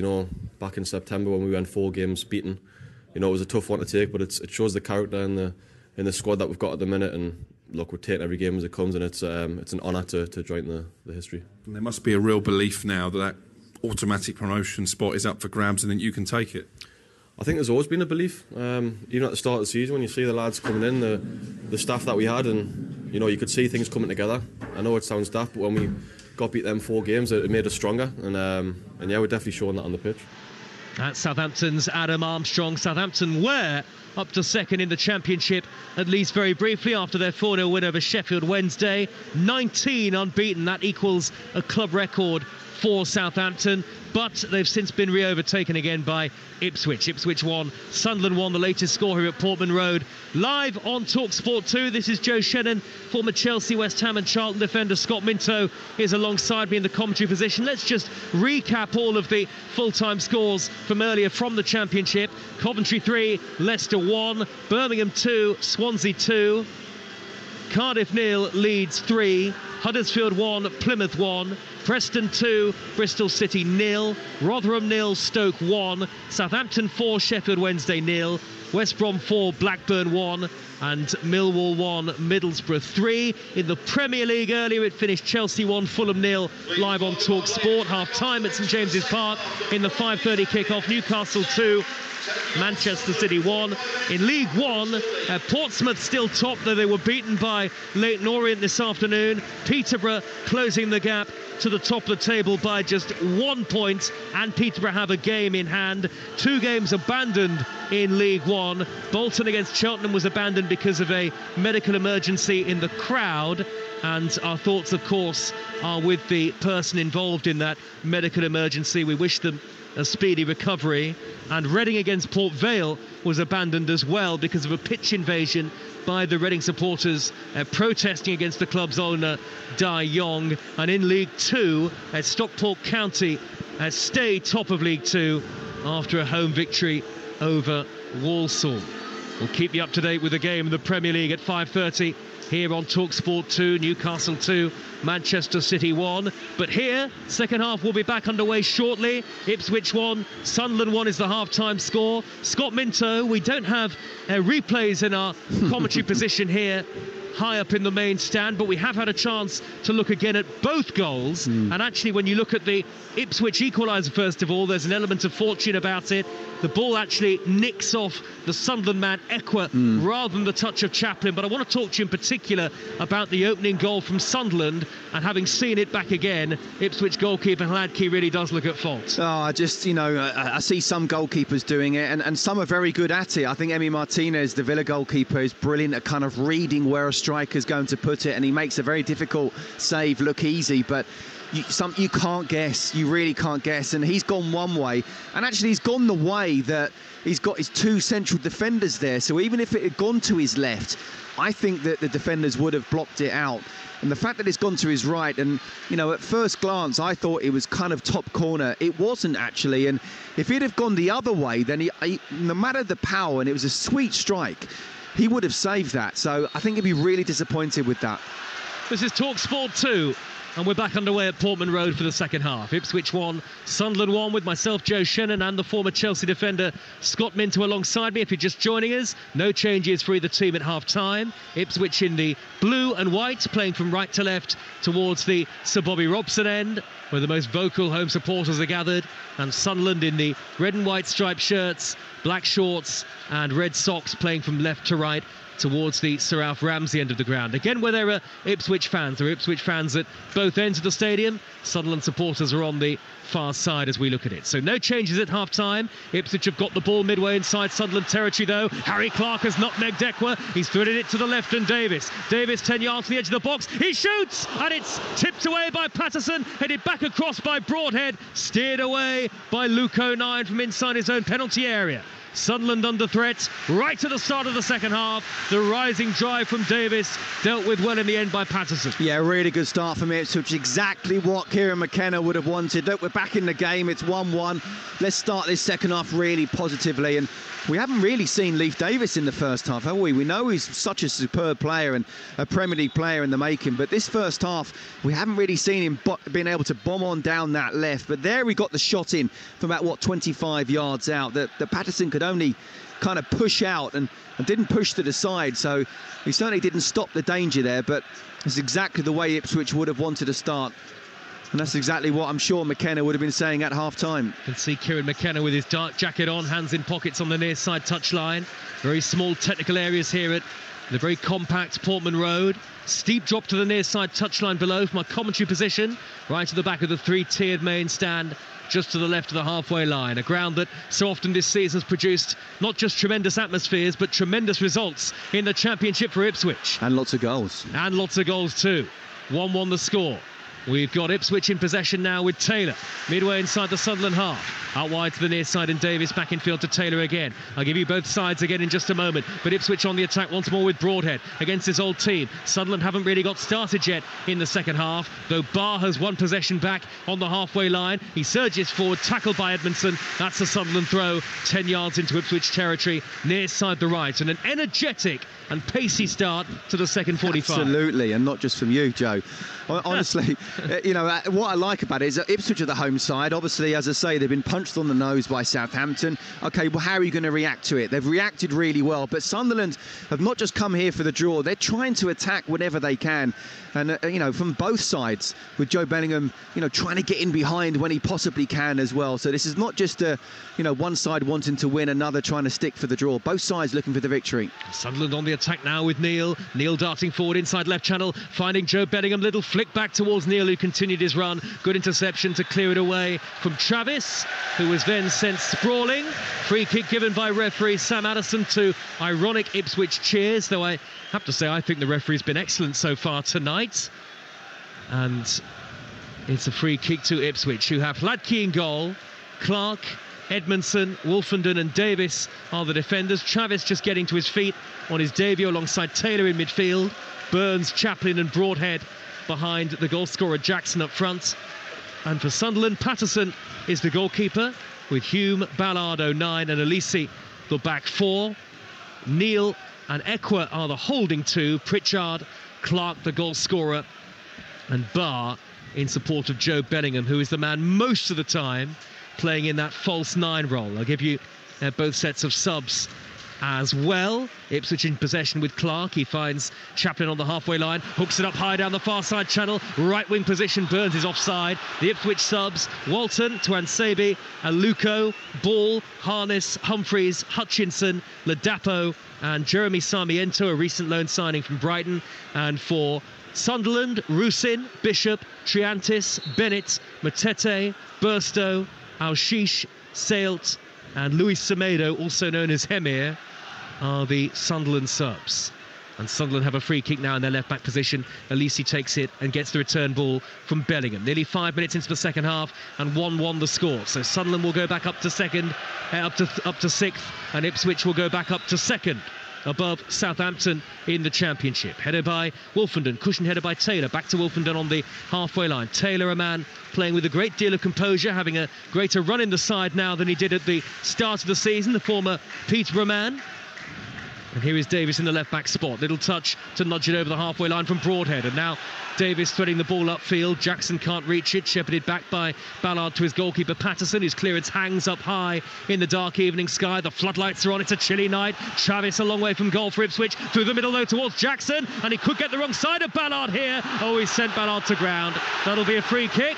Despite the Ipswich appeals, Ballard just about got away with one there, Scott Minto, because I thought for a second Jackson had got goal side. Yeah, but he didn't. And Ballard, again, I think that was really good defending. Yeah, it was a really good battle to see who could get to the ball first. And because Ballard just gave himself that extra half a yard, he was able to get there. And then once Jackson had to come round him and went the other side, he did foul Ballard, or certainly made contact. And if you're going to feel the contact when you're under pressure inside your own box, you're going to go down. Silky footwork from Dan Neil to thread it over the halfway line and set up Jack Clark, who's on the run. Clark driving towards the edge of the penalty area, nudges it square with his right foot, and Clark was barged into by Taylor. An obvious foul and a yellow card out of the pocket of the referee. The obvious decision from Sam Addison, not just to give the free kick, but to award a yellow card as well. And it's a free kick to Sunderland, right on the edge of the box to the left of centre.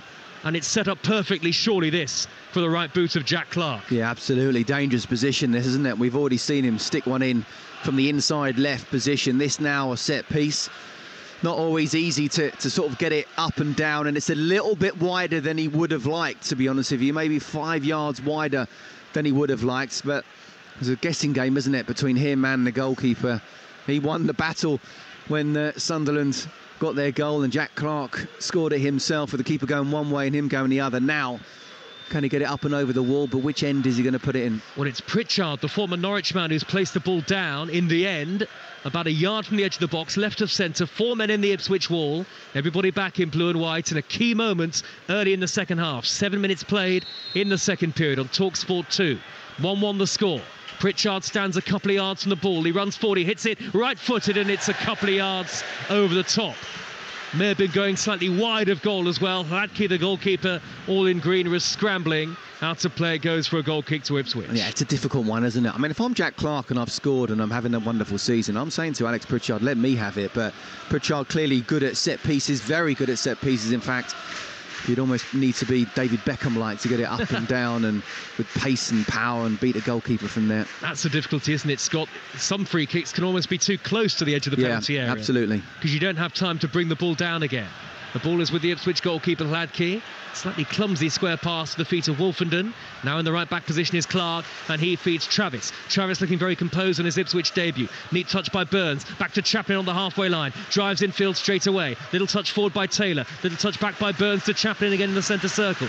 Wide to the near side and Davis. Davis midway inside the Sunderland half. Back towards the halfway line and Edmondson, who's just in Sunderland territory. Edmondson under only token pressure, looks to float it up the near side left channel. Intercepted on the slide by Hume. Davis there, the left back, to retrieve the loose ball for Ipswich Town. 1-1 on Talksport 2. Given away by Wolfenden, straight to Joe Bellingham. Travis had to slide in, firm but fair, but he's hooked the ball into the path of Barr. Barr on the attack for Sunderland now. Marauding infield from the right-hand side, tackle from behind by Edmondson. Free kick. And another yellow card. That's 3 yellow cards now for Ipswich Town. In fact, is the yellow card going to go to Travis? It is, for the initial challenge earlier on, it looked like. Interesting, but... Referee got his card out quickly, and then seemed to wait. Well, it was Edmondson who made the final one, which I thought was a yellow card. I'll tell you what, Barr looks dangerous, isn't he? Whether it's on the outside or on the inside, two-footed, is able to dribble with his left or his right foot. Very difficult for a fullback or any defender to defend against the person who is happy to not just go either way, but dribble with either foot. The atmosphere in Suffolk I would describe as nervy. It's not as raucous. It's anxious, isn't it? As this stadium can be or has been on many an occasion this season. Nervy atmosphere here. 1-1 and a free kick to Sunderland. Pritchard over it, 10 yards from the edge of the box. Dinks it in high, right-footed, up go the heads. Ballard went for it, so too did Luco 9. It's going to trickle behind it away. Goal kick given by the referee as we tick towards the 10-minute mark in the second half. Lots of live football coming your way on the Talksport network. Sunday session on Talksport tomorrow from 1. We'll have all the goals as they go in, 1:30 rather. And then on Monday morning from 6 a.m, Jeff Stilling and Ali McCoist will be back with you on Talksport Breakfast to dissect all of the weekend's football. Tuesday, Wolves against Brentford and Bristol City against West Ham are our FA Cup third round replay commentary matches. Wednesday in the replays, Everton against Crystal Palace, Blackpool against Nottingham Forest. Friday night Talksport 2, Sunderland back in action again as they take on Hull. Next Saturday, Arsenal against Crystal Palace, Swansea Southampton and Norwich against West Brom. Make sure you download the Talksport app to be across all of the action. You can then swipe between both stations at your leisure. Back pass from Hume all the way to his goalkeeper in bright yellow, Patterson. Now Jackson goes down, was caught off the ball there by Luco 9. And boos and whistles from the home supporters. No great appeal from any of the players on the pitch, nor from Kieran McKenna. But Sam Addison has stopped the game. Jackson looks towards, glares at Luco 9. Was there anything in that, I wonder? Do you know what? No idea. We saw it late, didn't we? Yeah, you follow the ball and you... He went, yeah, absolutely. You follow the ball and there must have been some kind of contact. Jackson wouldn't go down just for the sake of it, but, you know, the fans obviously are wanting to think there's some kind of elbow off the ball and therefore he should be getting sent off. It's not going to happen. Connor Chaplin now having a word with the referee. Arms outstretched and not happy. I don't think he's talking about the decision. I think he's talking about perhaps where the ball is going to be given back to Sunderland from, possibly. Well, it should be, because Sunderland had the ball. It has been given back by the referee to Ballard. Remember, drop balls are uncontested these days. Forward by Alisi, high to the halfway line. Little touch in field by Clark to find Dan Neil. Neil floats the ball high over the left-hand side towards Clark again. Good work by Harry Clark for Sunderland. Stretching and then sliding, not once but twice, to hammer it high over the halfway line. Jackson's a willing runner up that far side channel. Goes in 50-50 with Ballard. Last touch off Jackson, and it's a Sunderland throw. Heading towards the hour mark, and the Ipswich fans starting to get frustrated now. Ipswich 1, Sunderland 1. Sunderland took the lead and Ipswich pegged them back. Both goals coming in the first half. The ball is with the Ipswich goalkeeper, Václav Hladky. It's the sort of game, Scott Minter, where it feels like it's in play for either team, but who can take the game by the scruff of the neck? Davis striding forward for Ipswich, up towards the edge of the box. Pass all too easily telegraphed towards Jackson. Easy interception, though well read by Luke O'Neill. Yeah, absolutely. Again, you know, you can't call this. What I would say is I think Ipswich just started the second half the better. But we saw them have or go close to scoring in the first half, but it was Sunderland who got the first goal. You just never know. Good turn by Pritchard, and he floats it high up the middle towards Bellingham, headed away. It's come back down to Dan Neil, lays it square to Abdullah Barr, goes for goal from a long way out, and it's a screamer that curls high over the top. Ambitious. Yeah, absolutely. I was about to say, you have to be some strike to get it in the top corner from there, 30 yards out. We know that Clagley had a bit of a nightmare with the goal he conceded, but he wasn't going to be beaten from there unless it was an absolute pile driver. Ipswich without a home win over Sunderland since September 2017. That was a thriller, a 5-2 victory. Not been quite as exciting so far tonight, certainly not for the home fans, but it is finally poised with the scores level. I can see substitutes from Ipswich and Sunderland warming up on the near side touchline. Very small gap between the stands and the field of play. The supporters are right on top of the action here. Ipswich have the ball with goalkeeper Hladky. Forward to Taylor, turns away from two in the red and white striped shirts. And now Travis with Ipswich playing from right to left in the second half. Harry Clark, ball infield to the centre circle, and Jack Taylor again. Taylor lays it square to Edmondson, steers it forward over the halfway line to Davis, hugging the near side left channel. Back infield to Taylor, forward 10 yards to Broadhead. Scuffles the ball back to the halfway line, and Edmondson. Taylor calling for options, and his pass lacked weight and power and accuracy. It was intercepted by Ekwa. Ekwa threads the ball forward to Pritchard in the centre circle. A very neat 1-2 with Neal, who gets to the ball on the bounce and is beaten. Burns to it. Burns second to it and fouls Neal. And if there's going to be consistency from the referee, then I hate to call for yellow cards in a game, but that probably should be a yellow card. Oh, you're out of order, Joe. How dare you call for a yellow card? I'll tell you what it was. It was first of all, it was the press from Ipswich, but Sunderland did really well in midfield, playing little 1-2 touch passing to get themselves out of it. And Neal, he got just in front of Burns there, and you could say it was a professional foul, and therefore it should have been a yellow card. But I'll tell you what, if Neal was able to just stay on his feet there, he would have been right at Ipswich's back four. This is Talksport 2.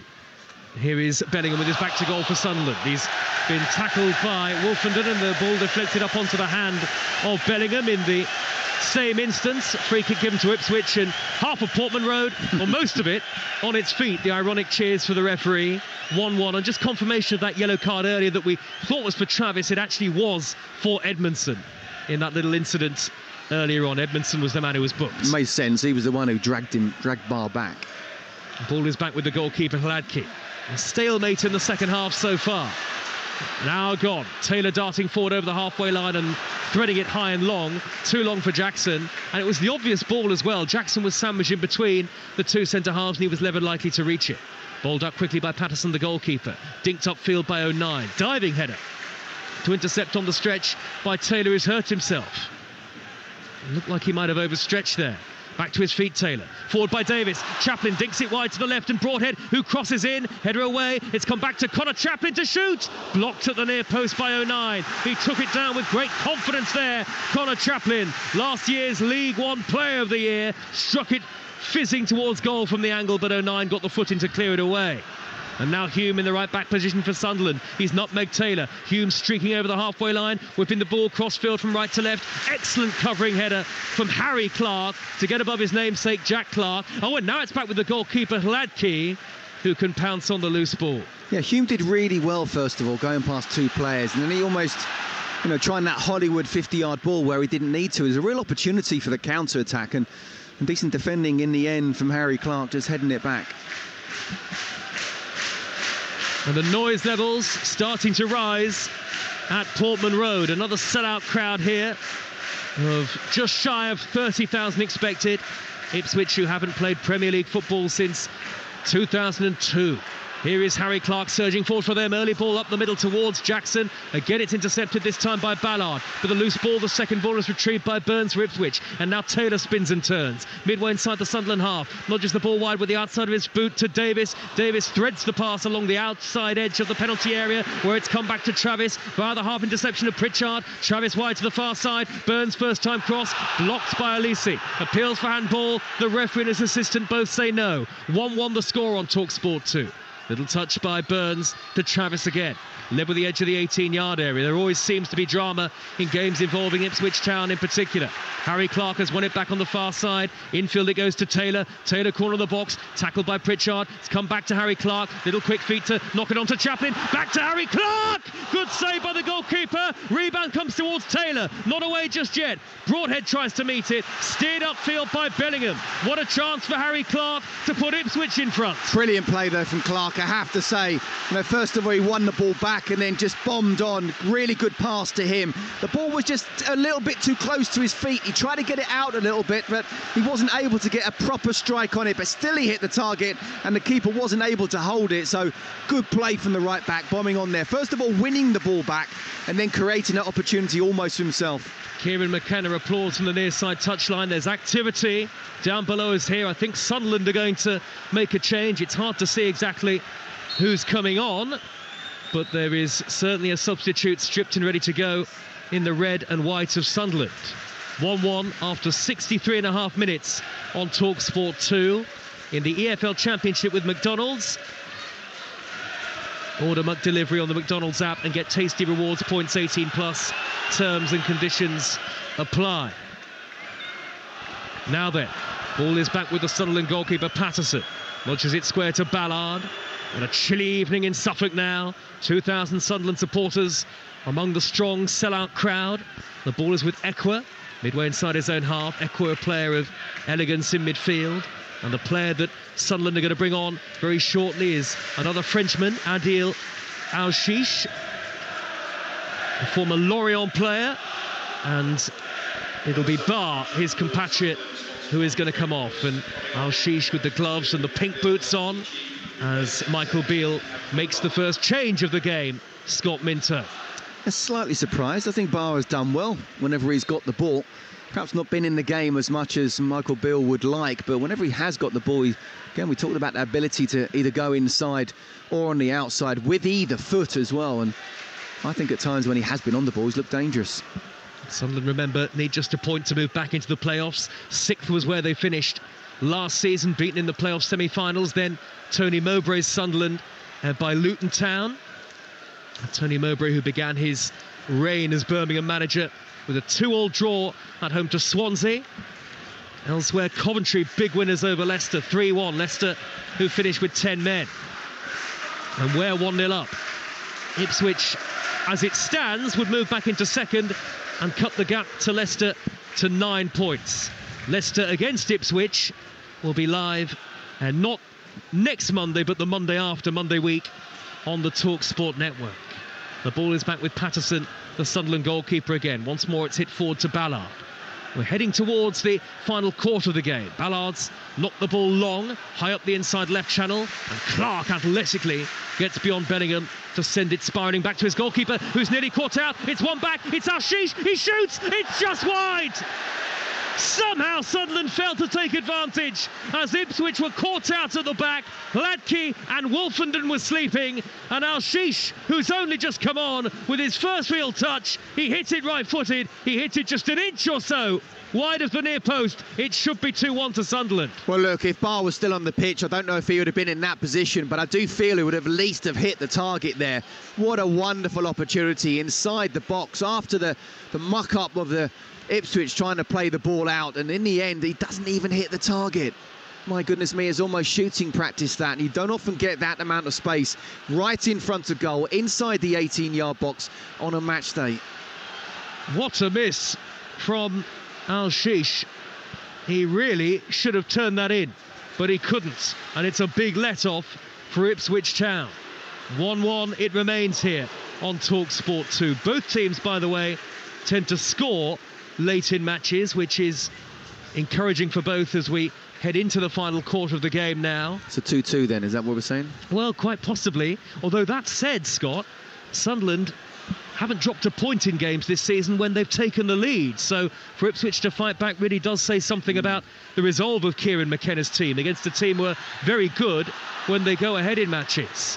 It's Dominic Ball who's going to come on for Ipswich very shortly. And there are two others as well, Jeremy Sarmiento and Amari Hutchinson. They're the three who are going to come on. And Jackson, the goal scorer, is the first to leave the field. And he will get, I think, a deserved standing ovation for the work rate, the effort that he's put in. Ball for Travis. The debutant is the other change. That'll be a straight swap. And Burns also coming off. And here comes Amari Hutchinson, who's looked very exciting at times this season. The man on loan from your old club, Chelsea, Scott. Absolutely, absolutely. And whether he can make it into the Chelsea first team, we'll have to wait and see. There's only about 86 yes. pros in How many players are out on loan at Chelsea? But I tell you what, he's a talent. He's a talent, and he's playing for his career. There's no doubt about it. It's a positive substitutions. You have to say from Kieran McKenna, he wants to win this game, and yes, they go back into second with a draw, but they lose 2 points over the weekend by Southampton winning, so they want to try and still keep that 3-point gap if they can. Exactly that. And Sunderland look the more likely at the moment to win the game, and maybe that's provoked the triple change from Kieran McKenna, perhaps. You'd have to say it feels like it. Now then, Sarmiento has gone out to the left-hand side, and Broadhead darting down the middle in the central role for Ipswich Town. Wolfenden will get across to shepherd the ball back to his goalkeeper, who's under pressure from a tight angle. Wolfenden hooks the ball clear, only as far as Pierre Ekwa, 40 yards from goal, juggles it over the head of Sarmiento. And Jeremy Sarmiento, on loan from Brighton and Hove Albion, made his debut off the bench in the FA Cup third round. The win at Wimbledon last weekend, as Hutchinson gets a tackle in. That's a throw to Sunderland on the far side, which Elise will take. And Michael Beale did get some criticism last weekend for the use of just one substitute, and very late in the game when Newcastle had all but wrapped up the match. He's already made his one change so far, and the man who came on, Adil Al-Shish, should have put Sunderland back into the lead.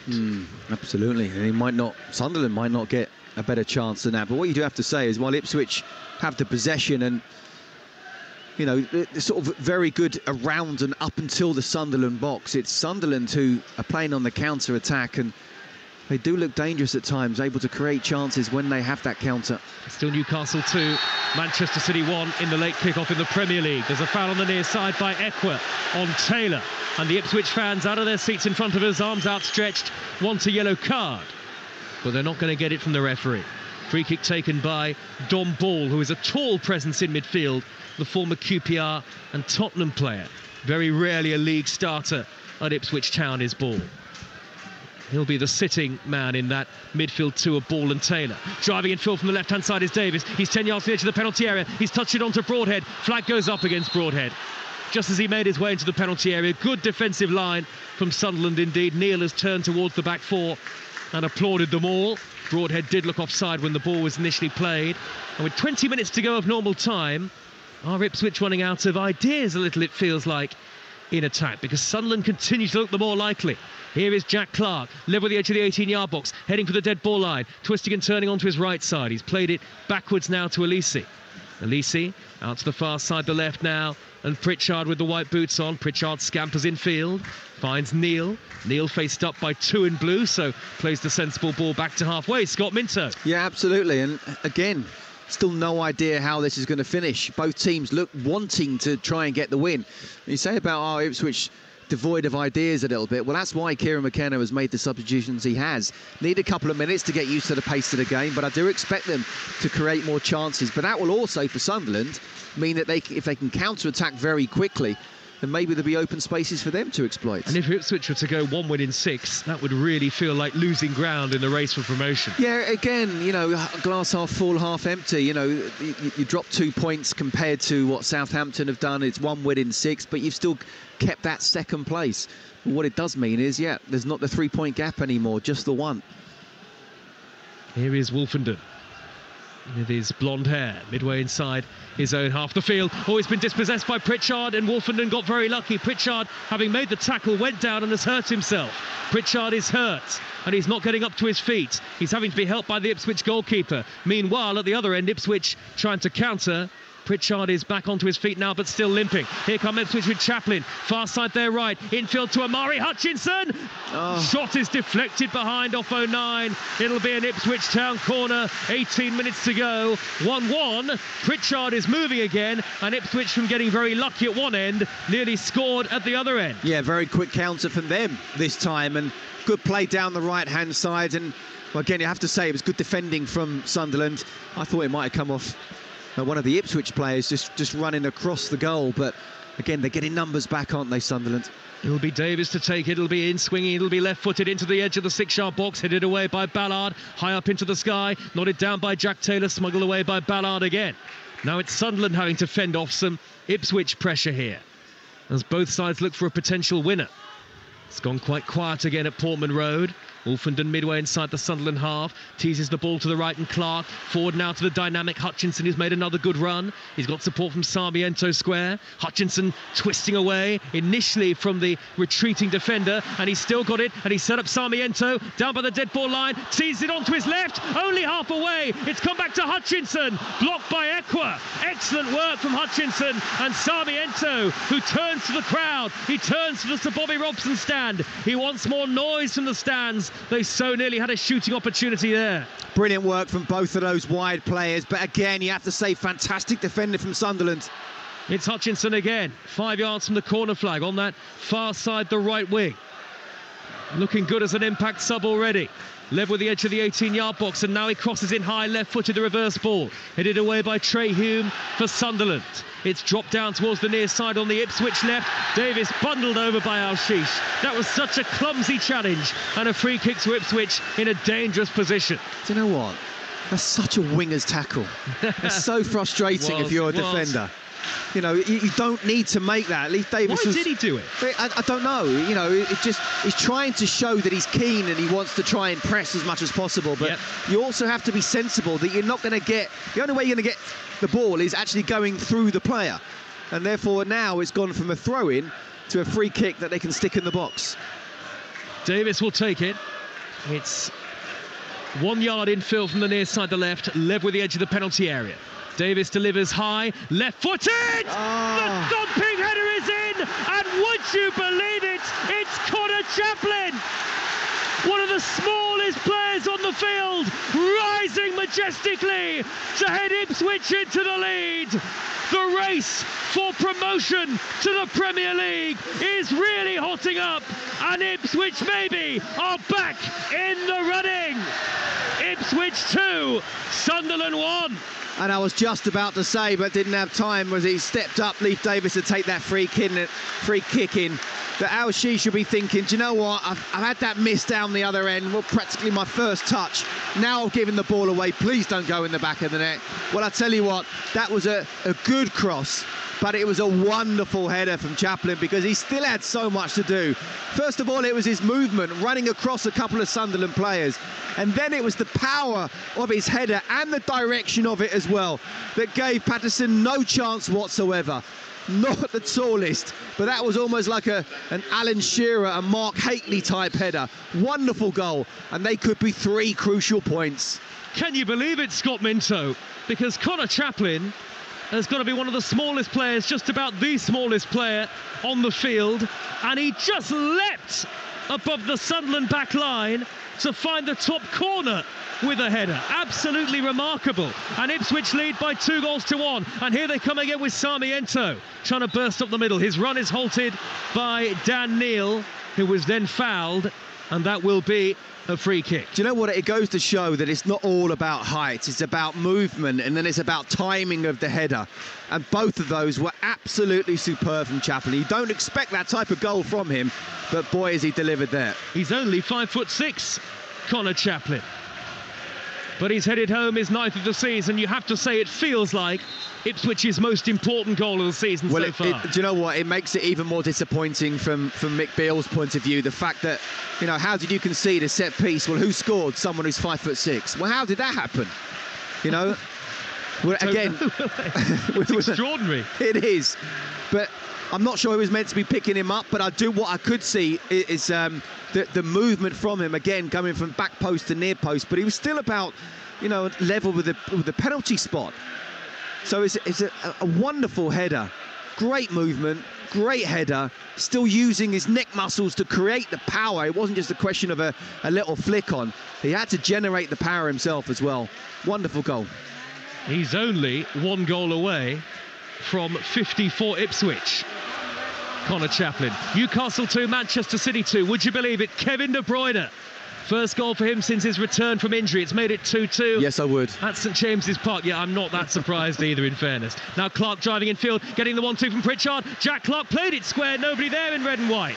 Hammered upfield by Edmondson and away from danger for Ipswich Town. And now Ball trying to stride upfield, intercepted by Ekwa, sliding in to win the ball back.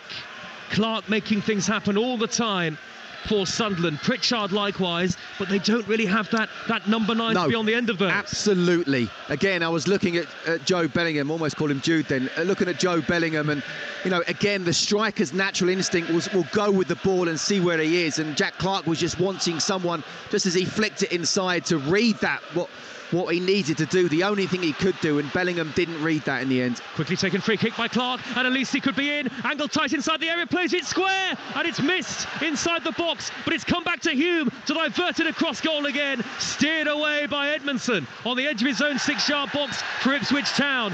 2 nervy moments, 2 good crosses in quick succession, and again it was that man, the substitute, Al-Shish, who couldn't turn home the first, and then Hume crossed in, but Edmondson was in the way. I tell you what a game we have. I still can't call it at the moment. Obviously, you would think that Ipswich are going to go on and see this game out, but the way that Sunderland have stepped it up and just creating chances now, we've still got an exciting end. You said both teams score towards the end. Well, Ipswich have done it, and Sunderland look like they certainly want to.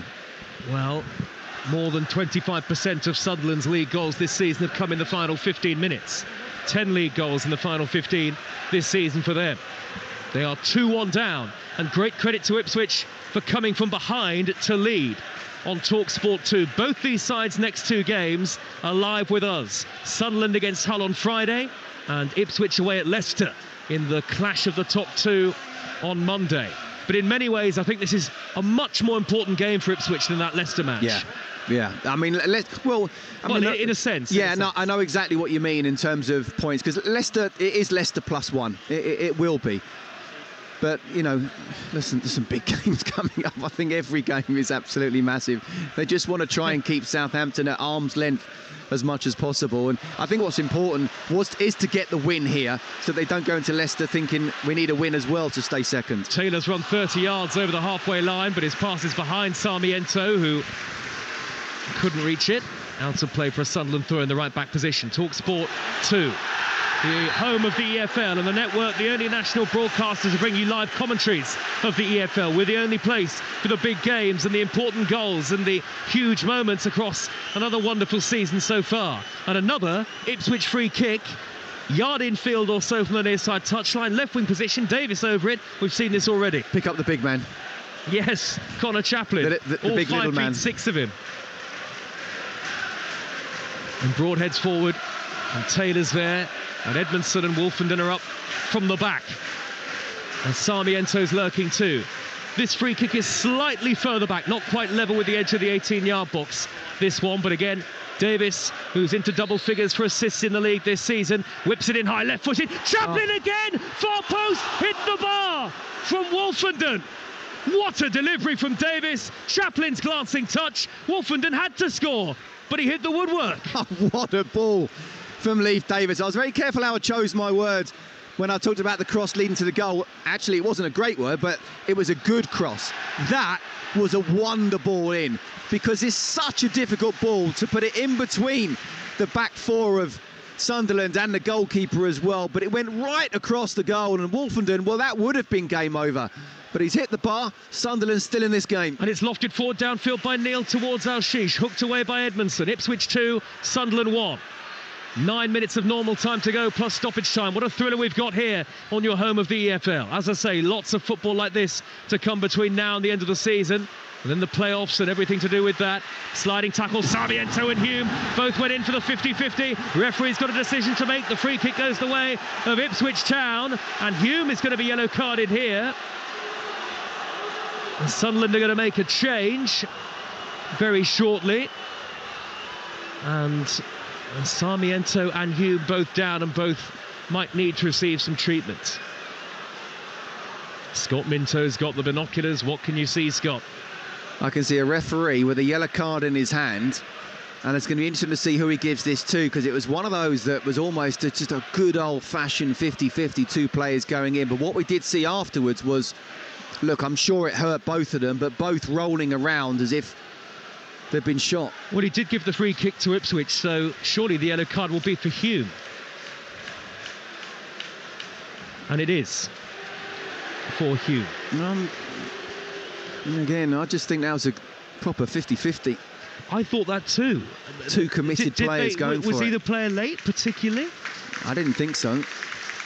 To his feet gets Sarmiento, and applause, generous applause from four sides of Portman Road. Now then, Sunderland are going to make a substitution here, as we mentioned, and it's the turn of Pritchard to leave the field, and Nazari Rusin, the Ukrainian, is now coming on, and the boos for the former Norwich man Pritchard, whose team are 2-1 down and seeking an equaliser. Otherwise it'll be back-to-back defeats, and a third defeat under Michael Beale in 6 matches it would be. Rusin, I think, might go up the middle here. And now Sarmiento back on his feet, as I say. Hume back on his feet as well. Neither team reduced in terms of players. No treatment needed as Davis heads the ball infield towards Sarmiento, who immediately back into the action and couldn't get it under control. Sunderland clear upfield, high towards Rusin, scooped downfield towards the opposite end by Edmondson. Oh, and Hume getting in a mess, playing the ball square. Two defenders leave it for each other. It's come to Chaplin! Deflected wide, and Ipswich wants a penalty for the late challenge by O'Nien on Hutchinson. And Kieran McKenna rages towards the fourth official. It's a pen.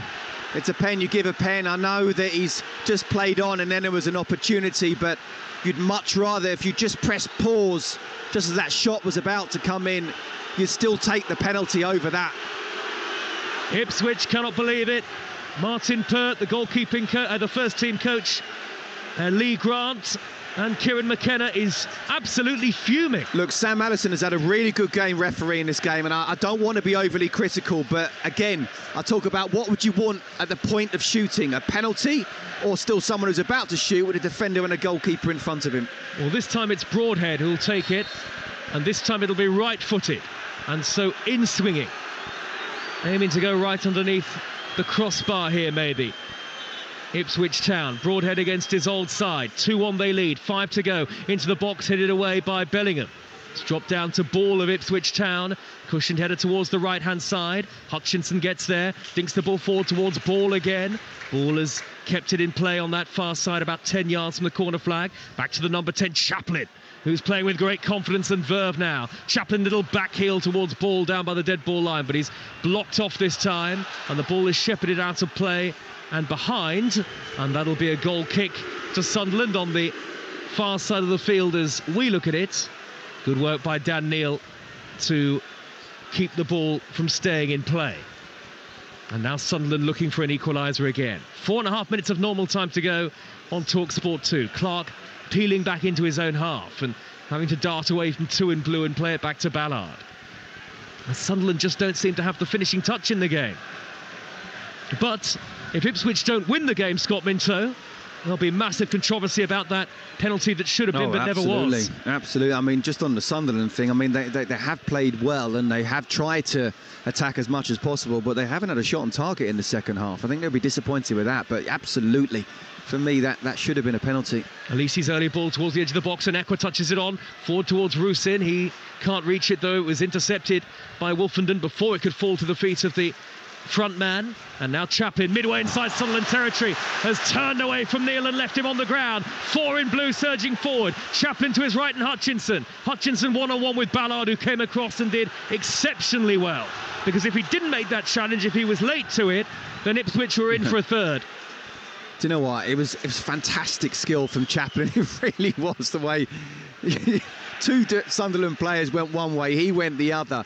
Just in the end, Wasn't the best of passes for Hutchinson, but he is a class player, isn't he, Connor Chaplin? Just earlier on, he went past 2 players, and instead of whipping the ball in, he played it back outside because his game management head was like, no, let's keep this in the corner as much as possible. He really has lifted himself from League One to the Championship extremely well. And he's certainly playing with great confidence tonight. Hume's cross from the right for Sunderland, cannons off the back of Davis and out of play for a Sunderland throw. Live with the edge of the 18-yard area. Rusin, who's come on to play up front, hasn't had a touch really just yet. Al-Shish pops it back to Neil. Ipswich with everybody back behind the ball here. 2.5 minutes of normal time to go now. It's nervy in Suffolk. Ipswich looking for what would be a first win in 6 in the league. Haven't lost many in that run, but plenty of draws. Here's Ekwa down by the dead ball line, faced up by Taylor. Ekwa wriggles away from Taylor. Again, he's led with the edge of the Ipswich penalty area. Pops it back with the outside of his foot to O'Nien, who swings it in right-footed, cleared away on the volley by Wolfenden. Out of play for a Sunderland throw, quickly taken by O'Nien. 1 or 2 Ipswich players actually switched off there, but Sunderland couldn't make anything from the throw, and it's actually now an Ipswich throw in their left-back position. 2-2 at St James's Park. Newcastle against Manchester City. Kevin De Bruyne, his first goal since his return for Manchester City's equaliser. And 2-1 to Ipswich here against Sunderland, and a change of pace coming up. And it looks like both number 11s taking to the field. Joe Bellingham goes off. Mason Burstow, on loan from Chelsea, onto the field for Sunderland. And for Ipswich, off goes Broadhead, and on comes Marcus Harness, who is a regular off the bench. Yeah, look, you know, like for like, and Harness, very good player, of course. Mason Burstow, not only ex-Chelsea, but ex-Charlton. Yes, well, on loan from Chelsea, yeah, absolutely. Yeah, absolutely, and I'd love to see him do well. It was always a big step going from Charlton to Chelsea, but you know, he certainly needs minutes on the pitch in the Championship. Hasn't had a lot of them of late at Sunderland, he hasn't. And there's been a lot of talk about that. He's worked hard, but ultimately he's a striker, isn't he? He's going to be judged on goals, and it's not happened for him. The ball is back with the Sunderland goalkeeper Patterson. Last 50 seconds of normal time. Ipswich 2, Sunderland 1, and the cheers from the home supporters as Ballard misplaces a pass. And a throw to Ipswich midway inside Sunderland territory. Harry Clark will take the throw, far side of the field, the cobbled stand side of Portman Road, and that's where some of the Ipswich fans are starting to get to their feet now, as the ball is played back to Wolfenden, all the way back to goalkeeper Hladky. Hladky has looked a bit uncertain today, mostly been very good for Ipswich, in fairness, in goal this season. Pumped forward by Taylor, high up the right-hand channel. Chaplin will chase it. Elise had about a 10-yard head start on that. Back to the goalkeeper it goes. Patterson has to be careful playing out from the back, and he does. He feeds Ekwa. Quickly square out to the left, and Elise. Back to Ballard. Elise again in the left-back spot. Drives the ball long, up the middle for Sunderland. Goalkeeper comes out to the edge of his penalty area, and he's hacked it high into the stands. 5 minutes of added time here. Scott Minto, here we go. Absolutely. You can feel the nerves in Portman Road. You can, and yeah. When I said ex-Chelsea, I mean on loan from Chelsea. Wouldn't it be a big moment for him to get an equaliser for the club that he's on loan for? Well, it would, because he's not scored for Sunderland, Mason Burstow, either, but Ipswich have taken the chance. Magnificent header from Connor Chaplin, and it's 2-1. Really good game. It's been a really tight game, really, hasn't it? It's been, do you know what, at 1-1 you weren't quite sure which way it's going to go, and even at 1-1 Sunderland were trying their best to create some chances, but the second half I do think Ipswich have stepped it up a bit, and you know, the only way that Sunderland could score was kind of on, you know, under pressure, then suddenly on a counter-attack. Had that wonderful chance, of course, by Al-Chichi to make it 2-1, and he will be ruining that, and also the foul he gave away that led to 2-1 for Ipswich. Yes, it's not been a sterling cameo off the bench. Not yet, anyway. Who knows? Could change for him, but there's only 3 minutes of stoppage time to go. 1 of 4 has been played. One of 5 has been played. There are 4 added minutes to go. Ipswich 2, Sunderland 1 on Talksport 2. Got 5 added minutes. We've had 90 seconds of it. Clark down the far side, the left, plays the ball backwards and infield to Neil. Neil steers the ball high and long, and way too long for Burstow. Eck was up there as well, but he couldn't reach it. Goal kick to Ipswich, and actually one or two blue seats starting to appear at Portman Road. Well, I don't care if Mason Burstow was on the shoulders of Eckwa there. He wouldn't have reached that. The shoulders of two players. It's just, you know, again, when you're just a few minutes to go, you're in injury time, you're in the final third, and you actually had no pressure on the ball either. You've got to put a good cross in. It really was poor. Poor clearance by Hladky, equally weak bit of control by Hume of Sunderland, and Sarmiento wriggles forward to win a throw. Kieran McKenna applauds, and no doubt Kieran McKenna, who spoke about this as a very important game, the home league game that Sunderland have got to enjoy this month.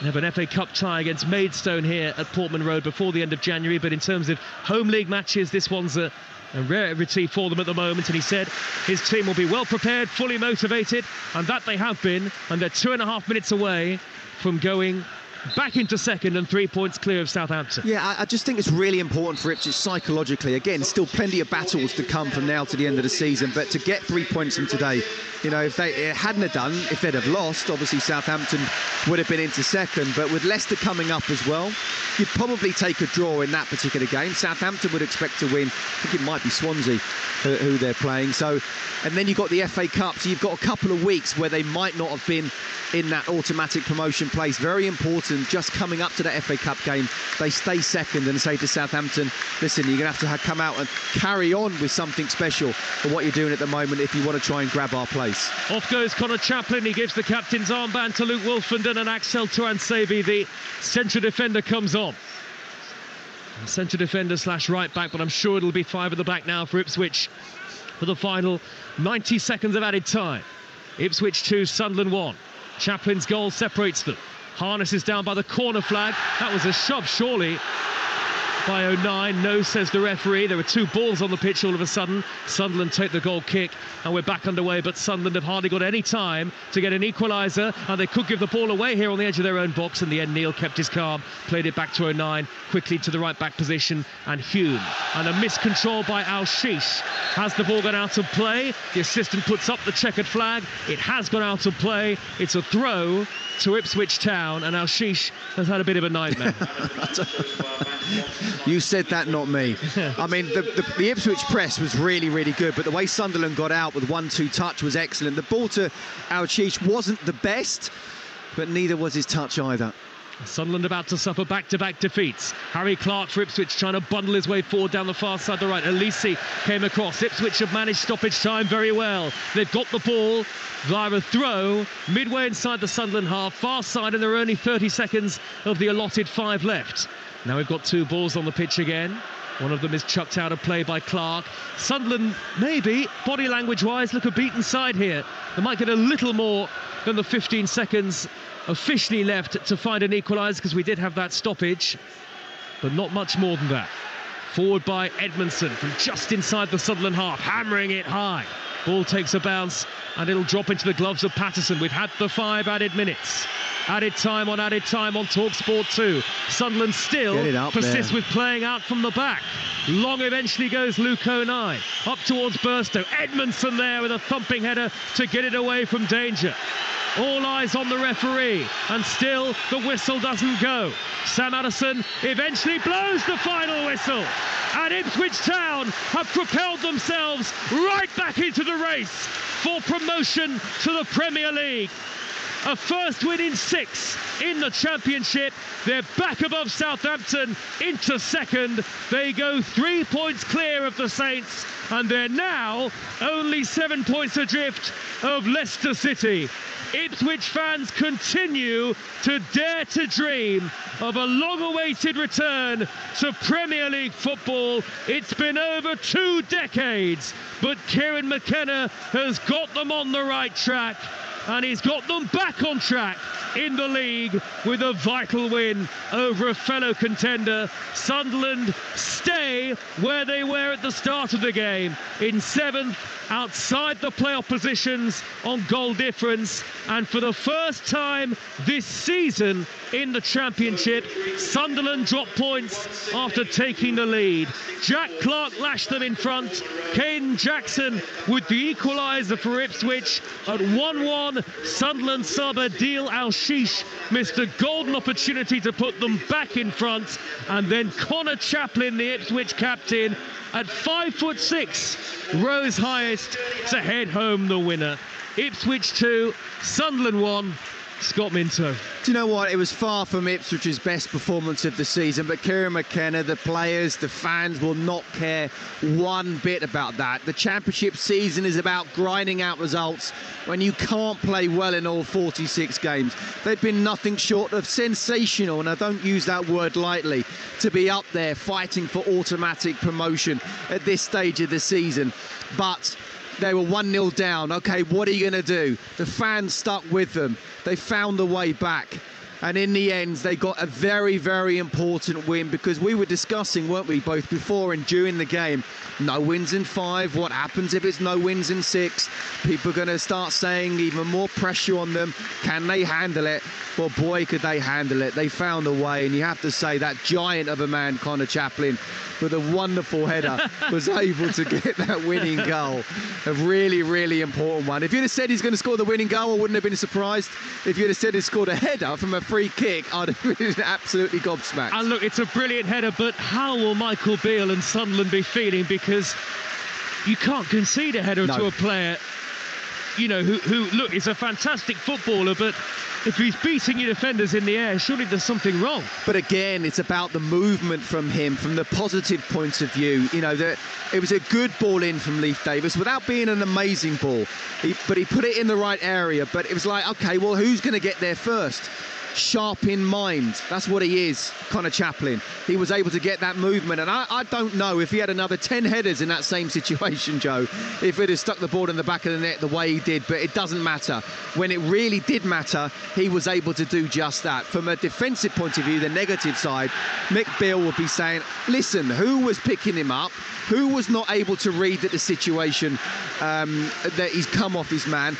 And why could we not get our 6-foot-plus guys in front of him to make sure he didn't get a header in? A wonderful winner, you have to say, but really disappointing from Sunderland. But what I would say is, while Sunderland were very good in the first half, and we said at half-time it deserved to be 1-1, I do think Ipswich stepped it up in the second, and in the end just about deserved the win. And as far as Sunderland are concerned, Scott, the same old issues laid bare. They really need a striker, don't they, if they're to have any chance, you feel, of making the playoffs. Otherwise, with teams in form, Southampton, Leeds, West Brom, Coventry, could you see them slipping away? Absolutely. Look, Ipswich were at the start of the game fallen out of the position they'd started the day in, a very important one, but they found a way to get back. Sunderland again, after Coventry's win, had found themselves at kick-off outside the playoffs. Can they respond? And they weren't quite able to.